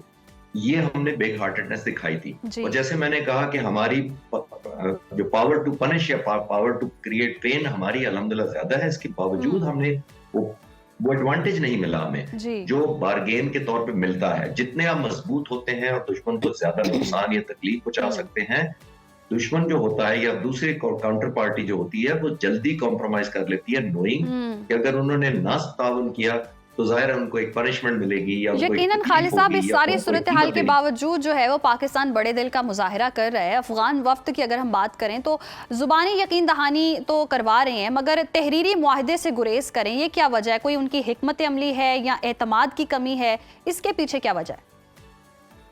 देखिए, वो इसको इम्प्लीमेंट कर ही नहीं पाएंगे। दो वजह से, एक वो करना चाहते नहीं है और एक उनकी कैपेसिटी नहीं है। अब चाहते क्यों नहीं है, वो दो वजह से हैं। एक वजह इंडिया फैक्टर है, जाहिर है वो जैसे मैंने कहा ये इंस्ट्रूमेंट ऑफ बारगेन के तौर पर इसको यूज करते हैं। और दूसरा, उनके अंदर इंटरनल इतनी जैसे पावर हब्स है, सारे ताकत का सारा सोर्स है, सारे एक दूसरे को पुश एंड पुल करते रहते हैं, बहुत स्ट्रॉन्ग लॉबीज है वहां पे, बहुत सारे मुल्कों का इन्फ्लुएंस है बाय द वे इसी रीजन के अंदर। तो जब ये सारा कुछ होता है तो वो एक ग्रुप को इतना नहीं धकेलते या अगेंस्ट द वॉल नहीं करते कि उन्हीं के खिलाफ बाकी ग्रुप इकट्ठे होकर तालिबान को टॉपल करते। तो वो जैसे एक कहते हैं ना, लिव एंड लेट लिव वाला फॉर्मूला अप्लाई करते हैं। यानी यहां से मैं आपको साबित करने की कोशिश कर रहा हूं कि वो करना ही नहीं चाहते और कर भी नहीं सकते। जैसे मैंने कहा, वो ये मैंने एक्सप्लेन किया है, क्योंकि इतनी ज्यादा पावर सोर्सेज है वहां पर कि किसी वक्त भी इनको अपना खतरा होता है कि अपना सर्वाइवल हो जाता है खतरे में। और लास्ट इंपॉर्टेंट बात ये है कि ये इन लोगों के लिए जो इंस्टेबिलिटी होती है, यही इनका रोजगार है, यही इनकी लाइवलीहुड है, यही वजह है जिसकी वजह से डॉलर फ्लो इन करते हैं और बड़ी बड़ी ताकतें अफगानिस्तान में इंटरफेयर करती रहती हैं। उनको पता है कि अगर अफगानिस्तान के अंदर स्टेबिलिटी आ गई तो वो तो इररिलेवेंट हो जाते हैं। उनको तो दुनिया नहीं पूछेगी कि आप क्या करते हैं या आपके साथ ट्रेड कर रहे हैं। खालिद साहब, तीसरी वजह ये भी हो सकती है, ये टीटीपी बीएलए इनके कंट्रोल में नहीं है, ये दहशतगर्द इनके सुनने को भी तैयार नहीं है, इसलिए भी ये एतमाद नहीं कर पा रहे हैं। जी, एक बड़ी वजह यही है माम, बिल्कुल आप ठीक कह रही हैं कि उनके कंट्रोल में भी नहीं है, क्योंकि इतने स्ट्रांग पावर है। ये कोई रिकॉग्नाइज्ड इलेक्टेड लोगों के नहीं है ये गवर्नमेंट, जिन्होंने वोट दिया हो, जिन्होंने दोबारा वोटिंग के लिए जाना हो, जिन्होंने लोगों के वेलफेयर के लिए वो काम करना हो। वो सिर्फ अपनी पावर को स्ट्रेंथन करने के लिए सारी हुकूमत करते हैं कि हमें और स्ट्रांग किस तरह होना है। वो लोगों के लिए नहीं आते हैं और ना आए हुए हैं, आप देख लें। अच्छा, वो सर्वाइवल के लिए सिर्फ करते हैं, और सर्वाइवल वो इसीलिए करते हैं कि हम अगर किसी दूसरे ग्रुप को छेड़ेंगे तो हो सकता है दूसरा, तीसरा, चौथा ग्रुप मिलकर हमारे खिलाफ खड़े हो जाए और हमें हटा दे पावर से। तो ये सिर्फ डे टू डे चलते हैं और डे टू डे बार्गेन करते हैं। आपने नोट किया, वीक टू वीक या मंथ टू मंथ। ये लॉन्ग टर्म कोई पीसफुल की तरफ वो जाना भी नहीं चाहते, जैसे मैंने कहा, और जा भी नहीं सकते, क्योंकि उनको बार्गेनिंग चिप बहुत अच्छी मिलती है और खासतौर पर इंडियन फैक्टर इस वक्त बहुत स्ट्रांग है। ये सारा मिलाकर इस वजह से बदकिस्मती से हालात को पॉजिटिव नजर नहीं। यानी कि यूं कह लें, ये कहना गलत नहीं होगा कि ये दहशतगर्दी के हवाले से ही मार्केटिंग करते हैं और जो उनको मौजू पहलू लगता है उस पर वो गौर करते हैं और दीगर चीज़ों की तरफ आते नहीं, आमने की तरफ आना ही नहीं चाह रहे। इस सारी सूरत हाल में पाकिस्तान का मौक़िफ़ आप कैसा देखते हैं? सिफारती सतह पर जितना दबाव डाल सका है पाकिस्तान वाज़े कर चुका है कि अफ़गान सरजमीन से दहशतगर्द हमले बर्दाश्त नहीं किए जाएंगे। तो आपके ख्याल में ये जो मौक़िफ़ है बैनुल-अक़वामी उसूलों के मुताबिक कितना मजबूत और कितना आप समझते हैं कि मौसर है? देखिए वहाँ में बहुत सारे दोस्त में जो तजिया करते हैं और वो मिलिट्री ऑप्शन ही बाज़ दफा रिकमेंड करते हैं कि पाकिस्तान इतना स्ट्रांग है, हमें एक मिलिट्री अपना जोर या मसल दिखाना चाहिए और हमें एलिमिनेट करना चाहिए। और मैं इसको सपोर्ट नहीं करता है, और मैं ये कहता हूँ कि इसको हमें एक डेटरेंस के तौर पे यूज करना चाहिए। टेररिज्म के खिलाफ आप मैदान में जंग उतर के, ये प्रोलॉन्ग होती है, ये आपकी चॉइस से खत्म नहीं होती है, क्योंकि टारगेटिंग उनकी मर्जी की होती है। जगह वो तलाश करते हैं कहाँ हमने दहशतगर्दी करनी है, किस इंटेंसिटी से करनी है, किस टाइम पे करनी है। तो मैं खौफजदा होकर नहीं कह रहा, मैं ये कह रहा हूँ पोजीशन ऑफ स्ट्रेंथ से हमने दुनिया को बावर कराया कि हम इतनी स्ट्रेंथ के बावजूद बड़ा दिल कर रहे हैं। इसी वजह से तुर्की और कतर आपको सपोर्ट करें। इसीलिए दुनिया में हमने मॉरल एसेंडेंसी, जिसको कहते हैं ना कि एक upper hand position of strength हासिल की है, क्योंकि दुनिया एक्नॉलेज कर रही है कि हम बहुत रिस्ट्रेन कर रहे हैं, यानी हम बहुत हाथ रोक कर चल रहे हैं, बहुत बड़ा दिल दिखा रहे हैं। तो ये लॉन्ग टर्म में कल अगर खुदा ना खास्ता हमें करना भी पड़े ये ऑपरेशन, तो दुनिया हमारे पॉइंट ऑफ व्यू को समझेगी और वो अप्रिशिएट करेगी कि हमने बहुत ज्यादा हौसला या बर्दाश्त दिखाई है। तो ये लॉन्ग टर्म में काम आएगा। लेकिन जैसे मैंने कहा कि हमारी पॉलिसी बिल्कुल ठीक है, हमने कैरेट एंड स्टिक दिखाना है। एक दफा हमने स्ट्रेंथ दिखा दी थी, अब हम नेगोशिएट को पूरा चांस दे दिया है। लेकिन अगर नहीं चलता तो फिर बाय कंपल्शन, जैसे कह रहे हैं, not by choice, not to the excitement. तो खालिद साहब, अगर नहीं चलता तो क्या पाकिस्तान को सख्त सिफारती या सिक्योरिटी इक़दाम पर गौर करना चाहिए, या अभी भी बातचीत के दरवाजे खुले हैं और इसी तरह ही चलना चाहिए, इसी पैटर्न पर चलना चाहिए? देखिए माम, सिफारती तो आप उधर यूज करते हैं जहां एक रिकॉग्नाइज्ड गवर्नमेंट होती है और ऑफिशियली अक़वाम मुत्तहिदा का मेंबर होती है या उसके स्टेक्स होते हैं। उसके स्टेक्स दुनिया में कोई नहीं है, उसको डिप्लोमेटिकली आइसोलेशन है। रूस ने सिर्फ रिकॉग्नाइज किया हुआ है, हिंदुस्तान ने अपनी एम्बेसी बनाने का ऐलान किया है। ये तो उनकी रिकॉग्निशन या एक डिप्लोमेटिक स्टेटस है, तो उनको लूज करने को है कुछ नहीं।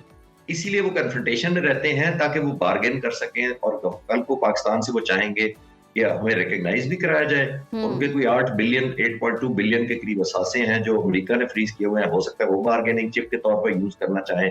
लेकिन ये जैसे मैंने कहा कि डिप्लोमेटिक इस तरह के प्रेशर, इन पॉलिटिकल प्रेशर पर काम नहीं करेंगे, क्योंकि उनकी रिकॉग्निशन ही कोई नहीं है। ये दोस्त जो कर रहे हैं यही काफी है। सिर्फ चाइना को ऐड किया जा सकता है मेरी नजर में, क्योंकि चाइना बहुत बड़ा एक फैक्टर है और जाहिर है उनका बहुत बड़ा इन्फ्लुएंस है। और चाइना ने इनको सीपैक में शामिल होने के लिए भी इनवाइट किया हुआ है, और उन्होंने यहां तक कहा कि हम ट्रेन बनाते हैं, लिंक करेगी अफगानिस्तान को चाइना के साथ। तो चाइना ज्यादा इंसेंटिव भी दे सकता है और ज्यादा प्रेशर भी डालने की पोजीशन है। तो चाइना भी प्रेशर डालने की कोशिश कर सकता है। खालिद साहब, ईरान की जानिब से भी पेशकश की गई है, तो ईरान कितना बड़ा रोल प्ले कर सकता है? मेरा ख्याल है ईरान बहुत बड़ा रोल नहीं प्ले कर सकता है एज कम्पेयर टू चाइना या टर्की, जितना मैं अर्ज कर रहा हूँ, क्योंकि चाइना उनके बहुत ज्यादा कोई आइडियल रिलेशनशिप उस तरह नहीं रहे। एक सेगमेंट है जो इनको सपोर्ट करता है, ईरानियन डायरेक्ट एफिलिएशन रखते हैं, लेकिन ओवरऑल इन्फ्लुएंस इनका ग्रुप वाइज ही है ईरान का। मेरा ख्याल है उतनी मीनिंगफुल नहीं कर सकता जितना चाइना कर सकता है, और ऑल्दो चाइना ने किया भी है कोशिश, लेकिन मुझे लगता है कि हमें चाइना के थ्रू ज्यादा प्रेशर एक्सर्ट करना चाहिए as one of the best option. वो रीजनल पावर है, वो इकोनॉमिक हब है, वो बहुत ज्यादा फैसिलिटेशन कर सकता है और बहुत ज्यादा इंसेंटिव भी दे सकता है अफगानिस्तान को। और आपको पता है हिंदुस्तान ने अपनी तरफ सिर्फ इंसेंटिव बेस्ड इंक्लिनेशन अपनी तरफ रखी हुई है, ना किसी और वजह से। सही। तो खालिद साहब, ये सारी सूरत हाल में आप खिते में अमन होता देख रहे हैं, क्योंकि जिस तरह से डेडलॉक बरकरार है, मुज़ाकरात कामयाब नहीं हो रहे हैं, बिल आखिर कोई ना कोई मुमालिक, जिस तरह से आप भी बता रहे हैं, चाइना रोल प्ले कर सकता है, तो अगर रोल प्ले करे मुज़ाकरात की तरफ जा सकते हैं या स्टिल ये डेडलॉक बरकरार रहेगा? जी देखिए, जब तक ये बार्गेनिंग होती रहेगी, जैसे मैंने कहा कि तालिबान के लिए जो इंस्टेबिलिटी है यही स्टेबिलिटी है। इनके लिए कैश का इनफ्लो आता ही तब है जब अफगानिस्तान में इंस्टेबिलिटी होगी। तो जब ये जैसे बिडिंग होती है कि रेट बढ़ता जाता है, उसी तरह अगर इंडिया इसको यूज करता रहेगा उस वक्त तक नहीं होगी स्टेबिलिटी। और इंडिया के लिए बहुत मुश्किल इसलिए नहीं है कि उसको कोई डिफेंस का एक्सपेंडिचर करने की बजाय, फ्रंट लाइन पे आके पाकिस्तान को एंगेज करने की बजाय बैकयार्ड से हमें स्टैब कराए या इंस्टेबल करे, वो कहीं ज्यादा इकोनॉमिकल भी लगता है और उसको फेस सेविंग भी मिलती है कि मैंने कुछ नहीं किया, जैसे ये तो डिप्लोमेटिकली उसको एक उस सेंस का क्रिटिसिज्म का सामना नहीं करना पड़ा। लेकिन मेरा नहीं ख्याल कि इतनी आसान ये सोल्यूशन है इसका। होता तो जाहिर है ईरान, तुर्की, उनके डिफेंस मिनिस्टर, इंटेलिजेंस एजेंसियां, हम बहुत सीरियस कर रहे हैं। हमारे भी एडवाइजर टू सिक्योरिटी वहां मौजूद थे, जिनके पास डाटा भी है, इंफॉर्मेशन भी है। इतना कुछ दिखाने के बावजूद अगर वो डिनाइल मोड में है, तो मुझे अभी इतना पॉजिटिव नजर नहीं आता जब तक कोई कॉम्प्रिहेंसिव इंटीग्रेशन ना हो, खासतौर पर चाइना की या सऊदी अरब। तो मुज़ाकरात का अमल इतना आसान होता नज़र नहीं आ रहा। बहुत शुक्रिया खालिद साहब आपके वक्त का। और जो सूरत हाल हम देख रहे हैं कि इंस्टेबिलिटी जो अफ़गान तालिबान रजीम की है, वो यही स्टेबिलिटी समझते हैं, और इसके पीछे हम सब जानते हैं इंडिया है, वो टारगेटेड दहशतगर्दी करवा रहा है। और इस सारी सूरत हाल में पाकिस्तान की जानिब से तो कोशिश की जा रही है और बारहा यही मौक़िफ़ अपनाया गया है कि हमारी अमन की ख्वाहिश को कमज़ोरी ना समझा जाए, और जी जो अफ़गान सरजमीन है वो दहशतगर्दी के लिए इस्तेमाल ना हो। ये एक बेसिक मुतालिबा है, और यही मुतालिबा लेकर हम एक्सपेक्ट कर रहे हैं कि वो तहरीरी तौर पर मुआहदा करें। दोहा मुआहदा भी हमने देखा कि उसकी भी कोई ख़ास कर खातिर खा उन्होंने तवज्जो में नहीं रखा अफ़गान तालिबान रजीम ने। तो आने वाले वक्तों में जी मुज़ाकरात का जो अमल है वो मुश्किल होता ही नज़र आ रहा है। अगर चाइना इसमें कोई रोल अदा करता है तो हम देख रहे हैं कि मुज़ाकरात शायद कामयाब हो जाएं। ये तो आने वाला वक्त ही बताएगा, और उस सूरत हाल से भी आपको आगाह रखेंगे। फ़िलहाल जी प्रोग्राम में यहाँ वक्त हुआ है ब्रेक का। देखते रहिए सुनो पाकिस्तान। वेलकम बैक नाजरीन। और प्रोग्राम में आप कुछ बात करेंगे सेहत के हवाले से और कुछ एक्सरसाइजेस के हवाले से। और पेट की चर्बी की अगर हम बात करें तो ये एक आम मसला है, और ऐसा ज़िद्दी मसला है कि अगर एक बार पेट जो है वो बढ़ जाए तो उसको कम करना बहुत ज़्यादा मुश्किल हो जाता है। आपकी ज़ाहरी शख्सियत पर भी बहुत ज़्यादा असर डालता है, और ये दिल की बीमारियों, शुगर टाइप 2 और कब्ल अज़ वक्त मौत के ख़तरात को भी बढ़ा देता है। अक्सर लोग सोचते हैं कि जी वज़न कम करने के लिए जादुई डाइट्स या फौरी फास्ट प्लान्स काफ़ी हैं, मगर हकीकत ये है कि पेट की चर्बी कम करने का असल हल मुस्तकिल और मुतवाज़िन लाइफस्टाइल में पोशीदा है।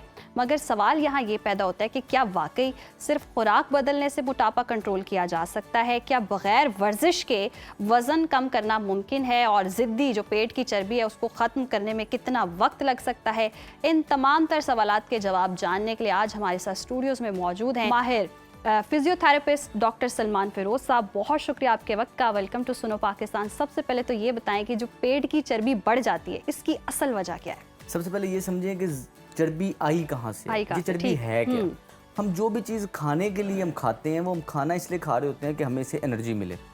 जब भी हम खाना खाते हैं तो वो एनर्जी का सोर्स बन के, हजम हो के, एनर्जी बन के हमारे जिस्म में स्टोर होना शुरू हो जाती है। सबसे पहले ये स्टोर होती है खून के अंदर। ये ग्लूकोज की फॉर्म में ये जो हमने खाना खाया था ये खून में स्टोर हो जाता है।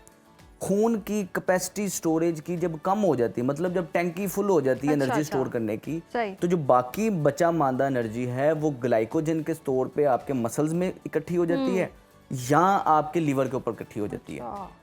अब अगर हमने खाया इतना ज़्यादा था कि उसके अंदर एनर्जी ही इतनी ज़्यादा है कि उसने खून की कैपेसिटी भी फिल कर दी है, उसने आपके लीवर को भी फिल कर दी है, उसने आपके मसल की ग्लाइकोजन को भी फिल कर दिया, तो फिर ये कहाँ स्टोर होगा?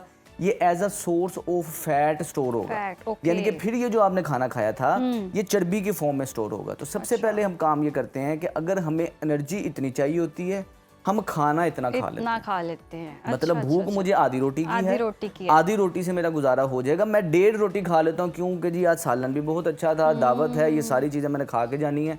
उसकी वजह से हमारे जिस्म की स्टोरेज के टैंक फिल होते रहते हैं और वो as a source of energy fat के तौर पे सेव हो जाता है। जबरदस्त। दिमाग को ये लगता है कि ये जो फैट इसने इकट्ठा किया था, ये कल को अगर हम किसी स्टार्विंग मोड पे चले जाते हैं, हम किसी जंगल में चले जाते हैं या हमें कहीं लंबी दौड़ लगानी पड़ती है, तो वो इसी फैट को इस्तेमाल करके दोबारा से एनर्जी बना लेगा।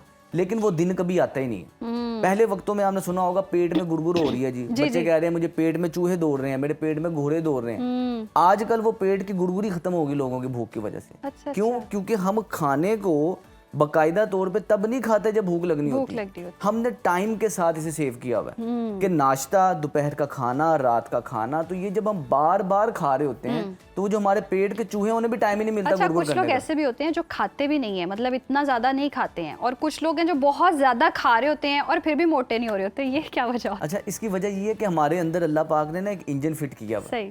जिन लोगों का मेटाबॉलिज्म तेज होता है, मतलब अंदर का इंजन तेज होता है, वो जो खा रहे हैं as a source of energy इस्तेमाल हो रहा है, वो ज्यादा भी खा लेते हैं, 2-2 पराठे खा लेते हैं, मोटे नहीं होते। कुछ लोग ऐसे हैं कि जिनका इंसुलिन रेजिस्टेंस जिनके जिस्म में ज्यादा होती है, मेटाबॉलिज्म अंदर का इंजन स्लो होता है। अब वो आधी रोटी भी खाएंगे, वो आधी रोटी भी हमें सही तरीके से हजम नहीं होगी और हम थोड़ी रोटी खा के भी ज्यादा मोटे हो जाते हैं। इसकी वजह ये है कि जो भी हम खाते हैं, हमारे खून के अंदर जब वो आपकी शुगर लेवल बढ़ जाता है, खून के अंदर जब आपका एनर्जी बढ़ जाती है, उस एनर्जी को टिश्यूज़ तक लेके जाने के लिए जिस केमिकल की ज़रूरत होती है उसे इंसुलिन कहते हैं। एक हार्मोन होता है, हमारा लबलबा सक्रीट करता है। शुरुआत में थोड़ी इंसुलिन से, मतलब आपको 1 कप चीनी इस्तेमाल में लेके आनी है, तो आपके जिस्म को 1 कप, अंदाज़न मैं आपको बता रहा हूँ, 1 कप आपको इंसुलिन चाहिए जी। आहिस्ता आहिस्ता बार बार ये इंसुलिन, हम बार बार चीनी जिस्म में शामिल होती रहेगी तो इंसुलिन की मिकदार ज्यादा हो जाती है। हमारा जिस्म अब इस इंसुलिन का आदी हो जाता है। इसकी यही मिसाल है कि दर्द वाली दवाई आप खाते रहते हैं, शुरुआत में वो दवाई असर करती है, उसके बाद जिस्म आदी हो जाता है। ये इंसुलिन का भी जिस्म आदी जब हो जाता है तो वो आपके जिस्म को ज्यादा 1 कप चीनी को हजम करने के लिए फिर ज्यादा इंसुलिन चाहिए होती है। इसकी वजह से इंसुलिन रेजिस्टेंस हो जाती है। ये जेनेटिकली असरअंदाज हो रहा होता है कि लाइफस्टाइल की वजह से भी होता है कि चेंज किया तो आप पेट की चर्बी कम कर सकते हैं, या जेनेटिकली जो लोग मोटे हैं वो फिर आगे भी ट्रांसफर होता है, नस्लों में लोग मोटे ही रहते हैं? अच्छा, इसमें ये होता है, एक चीज कही जाती है कि जीन्स लोड दी गन, ठीक, एंड आपका जो लाइफस्टाइल है वो पुल दी ट्रिगर। अगर आपका जेनेटिकली आपकी जीन्स के अंदर प्री डिस्पोजिशन है कि आप मोटे जल्दी हो जाएंगे, आपका मेटाबॉलिज्म स्लो है और आपका लाइफस्टाइल अच्छा चल रहा है, तो फिर कोई मसला नहीं। अच्छा। आप सिर्फ लाइफस्टाइल से जो आपकी एपिजेनेटिक्स है, आपकी इन्वायरमेंट है, वो ज्यादा असरअंदाज होती है। अच्छा। अब कई लोग कहते हैं हमारी जीन्स में है जी हमारा वजन ज्यादा है, जबकि देखा जाए कि सारे खानदान का खाना उसी किचन से बन रहा होता है, सारे खानदान की जो रूटीन है वो उसी तरह की सेम रूटीन है कि नाश्ते में 2 नान खाने हैं, रात का खाना लेट खाना है, तो वो इसकी वजह से वो फिर आपकी जेनेटिक नहीं होती, वो आपकी एक हैबिट डेवलप हो गई होती है बार बार खाने की और फिर मोटे रहने की। यानी कि जिस तरह से आप बता रहे हैं खुराक को कंट्रोल करके आप मोटापे को कम कर सकते हैं, या वर्जिश भी ज़रूरी है साथ ही साथ, और जो इंटरमिटेंट फास्टिंग करते हैं लोग, उससे कितना फ़ायदा होता है? सबसे पहले तो इम्पोर्टेंस है आपकी डाइट की। ठीक, आपने जो खाना खाना है कोशिश करें कि आप खाना दिन में 2 बार खाएं। ठीक। रात के खाने का बस टाइम फिक्स करें। रात के खाने का टाइम ही होना चाहिए मगरिब इशा के दरमियान। इसके बाद चाहे आपको जितनी मर्जी भूख लगी है, आपने खाना नहीं खाना। उसमें फिर क्या करें इंसान? अच्छा, अब जब हम ये रूटीन को 1 हफ्ता फॉलो करेंगे ना, हमारी हार्मोन्स का बैलेंस ऐसा होना शुरू हो जाएगा, क्रेविंग्स हमारी बंद हो जाएंगी। लेकिन शुरुआत के अंदर ये दिक्कत होगी आपकी। रात के खाने का आपने टाइम फिक्स कर लिया, अब जो नाश्ता है आपका उसको आपने डिले करना है, तब तक नहीं नाश्ता करना जब तक आपको भूख नहीं लगती। अब अगर मैं नाश्ता नहीं करके जाऊंगा, मुझे ऑफिस में भूख लगेगी, तो भूख लगने के लिए है। अच्छा, तो वो जो कहते हैं कि नाश्ता बहुत ज़रूरी है, नाश्ता करें आप शहजादों की तरह, और फिर लंच आप इस तरह से करें कि नॉर्मल हो, और फिर फ़कीरों की तरह आप डिनर करें, तो ये इसमें कितनी सदाकत है? वो जो शहजादों की तरह का नाश्ता है ना, हम समझते हैं शहजादों की तरह का नाश्ता इतना बड़ा नाश्ता होना चाहिए, नान चने। वो शहजादों की तरह नाश्ता नहीं होता। वो जो शहजादे होते थे उन्होंने फतह करना होता था, जंग लड़नी होती थी, सही, तो वो इस तरह का नाश्ता नहीं करते थे। तो कोशिश करें कि जो नाश्ता उसको डिले करें, डिले आपको करें। भूख लगे तो भूख खाएं। लगे, अगर सही। फर्ज करें आपको 9 बजे भूख नहीं लगी, आपको 3 बजे भूख लगी है, तो आपने 3 बजे खाना है। जब सही। भूख लगेगी तब जिस्म के अंदर कैपेसिटी होगी उस खाने को जल्दी हजम करने की। अच्छा। हम भूख ही नहीं लगने देते, चूहों को गुड़गुड़ी नहीं करने गुड़गुड़ी नहीं देते, करने जिसकी वजह से फिर आपको ये मसला सही, यानी कि चूहों को गुड़गुड़ करने दें और बहुत आपको जरूरी। भूख लगे तब खाएं, क्योंकि अक्सर लोग ऐसे हैं कि भूख लगती तब भी खाते हैं और उसके बाद फिर खाते हैं। वो क्रेविंग्स है। वो क्रेविंग्स हैं। तो कुछ एक्सरसाइज बताएं हमारे नाजरीन को जो हम एक्सरसाइज करके पेट की चर्बी को हम जी कम कर सकते अच्छा, हैं। इसके अंदर आपने करना ये है कि एक्सरसाइज को जब भी हम रिलेट करते हैं ना जिम से या कहीं बाहर एक्टिविटी से, वो कोई ज़रूरी काम आ जाता है हमारा, वो रह जाता है। सही। मैं इसमें ये प्रेफर करता हूँ कि आप घर के अंदर कोई ऐसी जगह बना लें जहाँ आप कभी भी एक्सरसाइज कर सकें, आपको सही। कोई टेंशन ना हो। ओके। अगर मैं यहाँ जी यूज़ जी, कर सकता हूँ ये इसको। जगह आपकी है जी। अब ये आपने क्या करना है, खाली पेट सुबह ठीक। उठते साथ ही बच्चों को स्कूल वगैरह भेज के, अगर आप हाउस वाइफ हैं, घर के अंदर आपने इस पोजीशन में खड़े हो जाना है। कंफर्टेबल कपड़े होने चाहिए, या तो आप जोगर्स पहनेंगे सही। या आपने नंगे पाँव रहना है। ओके। अब आपने सबसे पहले क्या करना है कि हाथ ऐसे रखने हैं, पाँव हल्के से खोलने हैं और आपने अपने पाँव से ऐसे टच करना है अपने हाथ को, पाँव ओके। से टच कर, टच, ये सही। 1 मिनट के लिए आपने ये करना है। अच्छा, इस ठीक। वर्जिश का मकसद ये है जो मैं आपको बता रहा हूँ, 3 से 4 वर्जिशें हैं, ये आपकी बॉडी को शेप में रखती हैं। आपका जो excess amount of fat storage है वो बेहतरी की तरफ आता है, क्योंकि मसल जितने ज़्यादा आपके नीचे से मजबूत होंगे उतना ज़्यादा आपका आसानी रहेगी सही। फैट को बर्न करने की। जबरदस्त। पहली एक्सरसाइज ये है, 1 मिनट के लिए करनी है। इधर ही खड़े खड़े दूसरी एक्सरसाइज ये है कि पाँव को पहले आप आगे से कर रहे थे, अब पीछे से आप कर रहे हैं। ठीक ये है, बैकवर्ड्स। बिल्कुल आसान है। इससे आपके जो साइड के जो ये जो आपके जिनको हैंडल्स कहते जी, हैं जी। साइड से, ये कम होते हैं। ये जो आपके जिसको पल्ले कहते हैं, इससे पल्ले कम होते हैं। ये आपने किया 1 मिनट के लिए। इसके बाद 1 मिनट के लिए आपने ऐसे स्क्वाट करनी है। ठीक। ये सिर्फ और सिर्फ 1 मिनट करेंगे। आपकी थाई के मसल जितने ज्यादा मजबूत होंगे उतनी आपकी ओवरऑल एनर्जी बेहतर एनर्जी होगी। बेहतर होगी। आपके हिप के मसल जितने ज्यादा मजबूत होंगे उतनी आपको कमर में दर्द कभी भी नहीं होगी। अच्छा। 1 मिनट के लिए आप ये करेंगे। अगर आप थक जाते हैं फर्ज करें तो आप सांस लें, फिर दोबारा करें, लेकिन ये बहुत जरूरी है। अच्छा, खवातीन और मर्द दोनों ही एक्सरसाइज दोनों के लिए सेम। सही, ठीक। इसके बाद नेक्स्ट है, आपने हाथ ऐसे रखने हैं, पाँव ऐसे, हाथ ऐसे, पाँव ऐसे। ये बिल्कुल आसान है। 1 मिनट के लिए आपने ये करना है। साथ गहरे गहरे सांस लेते रहेंगे। सही। और लास्ट एक्सरसाइज ये है, वो मैं नीचे करूंगा। आपने ठीक। हाथ ऐसे रख लेने, ये ओके। पाँव ऐसे रख लेने, कमर बिल्कुल सीधी होनी चाहिए। इस पोजीशन में आपने क्या करना है कि अपने जो पाँव हैं, जी। एक पाँव ऐसे बाहर निकाल लेंगे, अच्छा। फिर दूसरा पाँव ऐसे बाहर सही। निकाल, ये 1 मिनट के लिए आपने ये करना है। और घर में ही आसानी से देखें, ये सारी टेक्निक्स ऐसी हैं जो आप इजीली घर में कर सकते हैं। आपको कोई जिम जाने की भी जरूरत नहीं है। आप करें इस तरह कि ये सारी एक्सरसाइज को 1-1 बार करें, सही। सांस लें, रिलैक्स हों, फिर दोबारा 1-1 बार करें, सही। यानी कि 2 सेट्स करें। सही।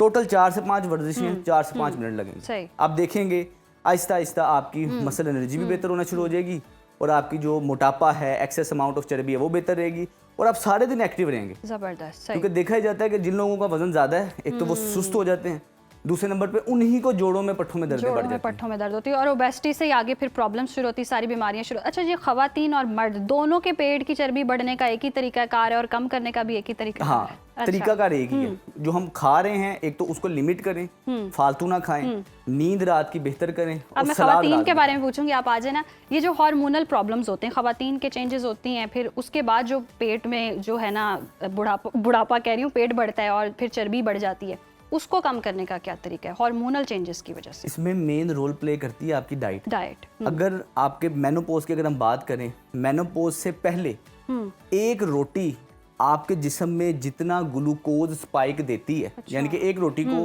हजम करने में, खून जिस्म का हिस्सा बनाने में जितना टाइम लगता है, मेनोपोज के बाद वो टाइम डबल से भी ज़्यादा हो जाता है। अच्छा। यानी कि आपकी खुराक जो मेनोपोज से पहले है और मेनोपोज के बाद है, उस खुराक के अंदर अगर आप फ़र्क नहीं करेंगी तो आपको बड़ी मसले रहेंगे, दुश्वारी रहेगी। तो पोस्ट मेनोपोज ख़वातीन के लिए बहुत ज़्यादा ज़रूरी है कि हफ्ते में 2 बार रोज़ा लाजमी रखें। सही। पहला काम ये। इसके अलावा ये जो वर्जिशें हैं ये आपके जोड़ों को मजबूत करती हैं। मकैनो रिसेप्टर्स एक्टिव होते हैं। मेनोपोज के बाद चूंकि कुछ हार्मोन बनते ही कम है, जिसकी वजह से दिल के अमराज खवातीन में बढ़ते हैं और जोड़ों की दर्दें खवातीन में बढ़ती हैं। अच्छा सलमान, ये तो आपने कहा ना कि खुराक इस तरह से मेंटेन करें, वर्जिश करें। कुछ लोग होते हैं जो खाना ही छोड़ देते हैं। ऐसी कोई डाइट, कीटो डाइट होगी, फ्रूट डाइट होगी, जो सिर्फ एक एग डाइट है कि सिर्फ सारा दिन अंडे ही खाने हैं या सारा दिन बस कॉफ़ी पीनी और सर्वाइव करना है, वो कितना मुश्किल है और कितना बुरा है इंसान के लिए? मतलब ये जो डाइट है ना, इसको कहते हैं क्रैश डाइट। ठीक, कि हम अपने जिस्म को खाना देते ही बहुत कम है, जिसकी वजह से वो जो आपका ना वजन वक्ती तौर पे तो आपको लगता है आपको फायदा हो रहा है, लेकिन ये वो चीज़ है जिसको हम मेंटेन नहीं कर सकते। सही। अब हफ्ता 2 हफ्ता 1 महीने से ज़्यादा नहीं खा सकते। इसका नुकसान ये होता है कि जो लोग क्रैश डाइट में जाते हैं उनमें विटामिन्स, मिनरल्स, न्यूट्रिएंट्स की डेफिशिएंसी होती है, वो मेल न्यूट्रिशन में चले जाते हैं। इसलिए कोशिश करें कि जो आपने जो डाइटिंग का हमने कहीं ना कहीं ज़हन में बनाया होता है, डाइटिंग का मतलब कम खाना है। कम खाना है, कम खाना डाइटिंग नहीं है। जिस्म को जिन चीज़ों की ज़रूरत है, जिन न्यूट्रिएंट्स की, जिन ग़िज़ाई अज्जा की ज़रूरत है, उनके वो पूरे करना डाइटिंग है। डाइटिंग अब उसके अंदर रहकर आप उसके अंदर डेफिसिट या सरप्लस कर सकते हैं। हम क्या करते हैं कि हमारे जिस्म को अगर ज़रूरत है इतनी एनर्जी की, हम इस तरह की क्रैश डाइट में इतनी एनर्जी देते हैं, जिसकी वजह से जिस्म का दिमाग बड़ा स्मार्ट होता है। उसने जो फैट स्टोर किया हुआ है ना, उसको लगता है कि ये एनर्जी के तौर पे स्टोर किया हुआ है। जब हम बाहर से इनटेक ही कम कर देते हैं, मतलब एग डाइट कर रहे हैं जी, हम खाए थोड़े थोड़े 2-3 अंडे सुबह, 2-3 रात को खा रहे हैं, हमारे जिस्म को कार्बोहाइड्रेट की जरूरत है, हेल्दी फैट्स की जरूरत है, वो नहीं मिलती। दिमाग को ये लगता है कि ये जो मेरे पास पेट के इर्द गिर्द चर्बी है, ये मेरे जिंदा रहने के लिए जरूरी है। ये बंदे ने 6 महीने यही डाइट की, तो मैं क्या करूंगा? अब वो क्या करता है, इस चर्बी को रोक के रख लेता है। अब जो वजन कम करना होता है, क्योंकि खा कम रहे, एनर्जी तो चाहिए, वो जो आपकी मसल मैस है, आपका जो गोश्त है, जिसको बोटी कहते हैं, जो प्रोटीन है, आपकी लीन प्रोटीन है, वो as a source of energy घुलती रहती है और आपका प्रोटीन मैस कम हो जाता है, मसल्स कम हो जाते हैं। सही। सारे ऑडियंस के तो चले मसाइल आपने बता दिए। एक मेरा मसला, मुझे मीठे की बहुत क्रेविंग होती है और रात को स्पेशली होती है। मतलब आपने डिनर कर लिया, मेरा बहुत टाइम रूटीन है कि 6-7 बजे मैंने डिनर कर लेना, लेकिन 10-11 बजे कुछ मीठा खाने मतलब ये क्रेविंग कैसे रोकी जा सकती है? अच्छा, ये जो क्रेविंग्स है ना, ये हमने हमारे हंगर हार्मोन्स होते हैं हमारे जो दिमाग के अंदर, जो हमें मैदे का बताते हैं कि खाना ज्यादा है, खाना कम है। आप करें ये कि जब आप रात का खाना खाएं ना, प्रोटीन इंटेक ज्यादा करें। सबसे पहले तो मीठा खाना नुकसानदेह नहीं है, लेकिन मीठा जिस टाइम पे हम खा रहे होते हैं, जिस ड्यूरेशन से हम खा रहे होते हैं, वो नुकसानदेह। आप रात के खाने में प्रोटीन लाजमी लें, या तो 2 अंडे लें या कोई चिकन का एक बड़ा पीस लाजमी लें। इसके बाद खाना खाने के बाद थोड़ा सा मीठा लाजमी खाना है। सुन्नत भी पूरी हो जाएगी, खाने के बाद मीठा खाएं। लेकिन जब आप खाने के बाद प्रोटीन, फैट सारे खाने के बाद जब मीठा खाते हैं, तो वो इतना ज़्यादा आपको स्पाइक नहीं देता। ठीक। तो उससे आपने जो मीठा खाया होगा, आपको ज़हनी तस्कीन भी होगी, मैंने खा लिया, हाँ, ब्रेन थोड़ा को खा भी लें, समझ आ जाएगी। और फिर रात में फिर जब आपको फिर भी क्रेविंग्स हो रही है, क्रेविंग्स नहीं बाज आ रही, तो फिर आप सलाद का बाउल भर लें, ठीक, वो आप खा लें। ज़बरदस्त। बहुत शुक्रिया सलमान, आपकी इतनी हेल्दी टिप्स हैं और यकीनन ऑडियंस को भी बहुत फ़ायदा होगा। और खुराक अपनी जी, डाइट अपनी बेहतर करें, साथ एक्सरसाइज करें, और कोई बहाना आपने नहीं करना कि हमें भूख बहुत लगती है इसलिए हम बहुत ज़्यादा खाते हैं तो मोटापा होता है। और मोटापे को कंट्रोल करने के लिए ये दोनों चीज़ें बहुत ज़रूरी है। हेल्दी डाइट बहुत ज़रूरी है और खाना छोड़ना भी कोई हल नहीं है। तो पेट की चर्बी जी इसी सूरत में कम होगी जब आप थोड़ी सुस्ती काहली से हटकर खाना भी अच्छा खाएंगे और एक्सरसाइज भी करेंगे और अपनी डाइट को बेहतर करके हेल्दी लाइफस्टाइल अपनाएंगे, जैसे कि हम हमेशा से कहते हैं। तो ये सारी टिप्स पर आपने अमल करना है। अभी हमें ब्रेक पर जाना है, ब्रेक के बाद जी म्यूजिक का तड़का भी लगाएंगे। देखते रहिए सुनो Pakistan. Welcome back after the break. और जैसे कि हमने कहा था कि म्यूजिक का तड़का भी होगा, तो नाज़रीन, शाम 84 घराना जो 500 साल से ज़ायद अरसे से क्लासिकल मौसीकी की रिवायत, फ़न और मयार का अहम मरकज़ समझा जाता है। ये घराना नस्ल दर नस्ल मौसीकी की खिदमात जो है सर अंजाम देता है और पाकिस्तान में और भारत में जी क्लासिकल मौसीकी के लिए मोतबर नाम समझा जाता है। इस घराने की 12वीं नस्ल के नुमाइंदे उस्ताद शराफत अली खान के बेटे और उस्ताद सलामत अली खान के पोते ने अपनी आवाज़ और फ़न से दुनिया भर में दाद वसूल की है। ठुमरी हो, गज़ल, कवाली और खालिस क्लासिकल मौसीकी को अपने जादुई अंदाज में पेश किया और सरहद पार भी अपनी आवाज़ का जादू जगाया। तो आज हमारे साथ मौजूद हैं classical singer Shujaat Ali. Welcome to सुनो पाकिस्तान। बहुत शुक्रिया आपके वक्त का। और जिस तरह से हमने कहा भी कि शाम 84 घराने से आपका ताल्लुक़ है, रिवायात चलती आ रही हैं, उस रिवायात को ज़िंदा रखना कितनी बड़ी जिम्मेदारी है और कितने फ़ख्र की बात है आप। पहले तो मैम आपका बहुत शुक्रिया फॉर सच वंडरफुल इंट्रोडक्शन। बहुत शुक्रगुजार हूँ मैं आपका और आपके चैनल का, आपके देखने वालों का। Thank you. बिल्कुल, it's an honour for me to be here. अभी मैं रिसेंटली यूके से आया हूँ। अच्छा। अभी 2 दिन पहले। जबरदस्त। तो बस फिर हमारे बड़े प्यारे भाई हैं, बल्कि आपके प्रोड्यूसर ही हैं, वारिस साहब। जी, वारिस साहब, आपका भी जिक्र हो गया। बहुत ज़रूरी है, मेरे दोस्त हैं, मेरे भाई हैं वो। वारिस आपकी साहब सारी से टीम। सिर्फ मुझे कोल्ड कॉफी याद आती है, उनसे बस कोल्ड कॉफी। तो अब सिंगिंग की बात कर जी, रहे हैं, जी। तो आपकी आवाज़ के जादू तो हर जगह चल रहे हैं, यूके भी आप हो आए हैं, सरहद पार भी आपकी आवाज़ सुनी जाती है और बड़ी मकबूल है। क्लासिकल मौसीकी जी। आज के दौर में ये गाना और इस रिवायात को जिंदा रखना और आज की नस्ल में जिंदा रखना कितना मुश्किल होता बड़ा मुश्किल है जी। आजकल तो आपको पता है, अब तो एआई का दौर है।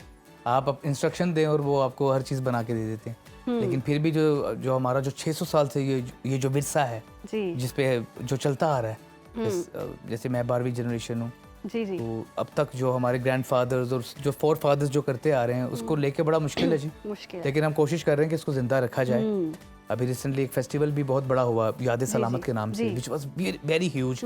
2 दिन का फेस्टिवल था, उस्ताद सलामत अली खान साहब की याद में मनाया गया और लोगों ने इतनी शिरकत की, लाइक अगर जितने इंसान अंदर थे उतने ही बाहर थे। वाह, तो जबरदस्त, क्लासिकल दुनिया सुनना चाहती है, जी, लेकिन जी। ये कि थोड़ा हमें भी मीडिया को भी जरूरत है इसको जी। प्रोजेक्ट करने की थोड़ी। और क्लासिकल मौसीकी ऐसी जो रूह को भी ताज़ा रखती जी, है, आप बिल्कुल। कनेक्ट करते वो हैं। असली ये म्यूजिक है ना। आजकल की रैप वगैरह ये हाँ। एक फर्जी तौर पर आए, ट्रेंड चला और खत्म हो देखिए गया। रैप भी बुरा नहीं है, ठीक है, वो अपने ज़ाहिरा ख्यालात को वो बीट के साथ बीट थोड़ा के साथ, yes। दुनिया तक पहुंचाते हैं। I don't mind it, it's a nice music. लेकिन वो शॉर्ट टर्म रहता है। लेकिन वो आप जी। जो उसमें एक स्पिरिचुअलिटी भी होती है ना किसी चीज में, वो क्लासिकल में है।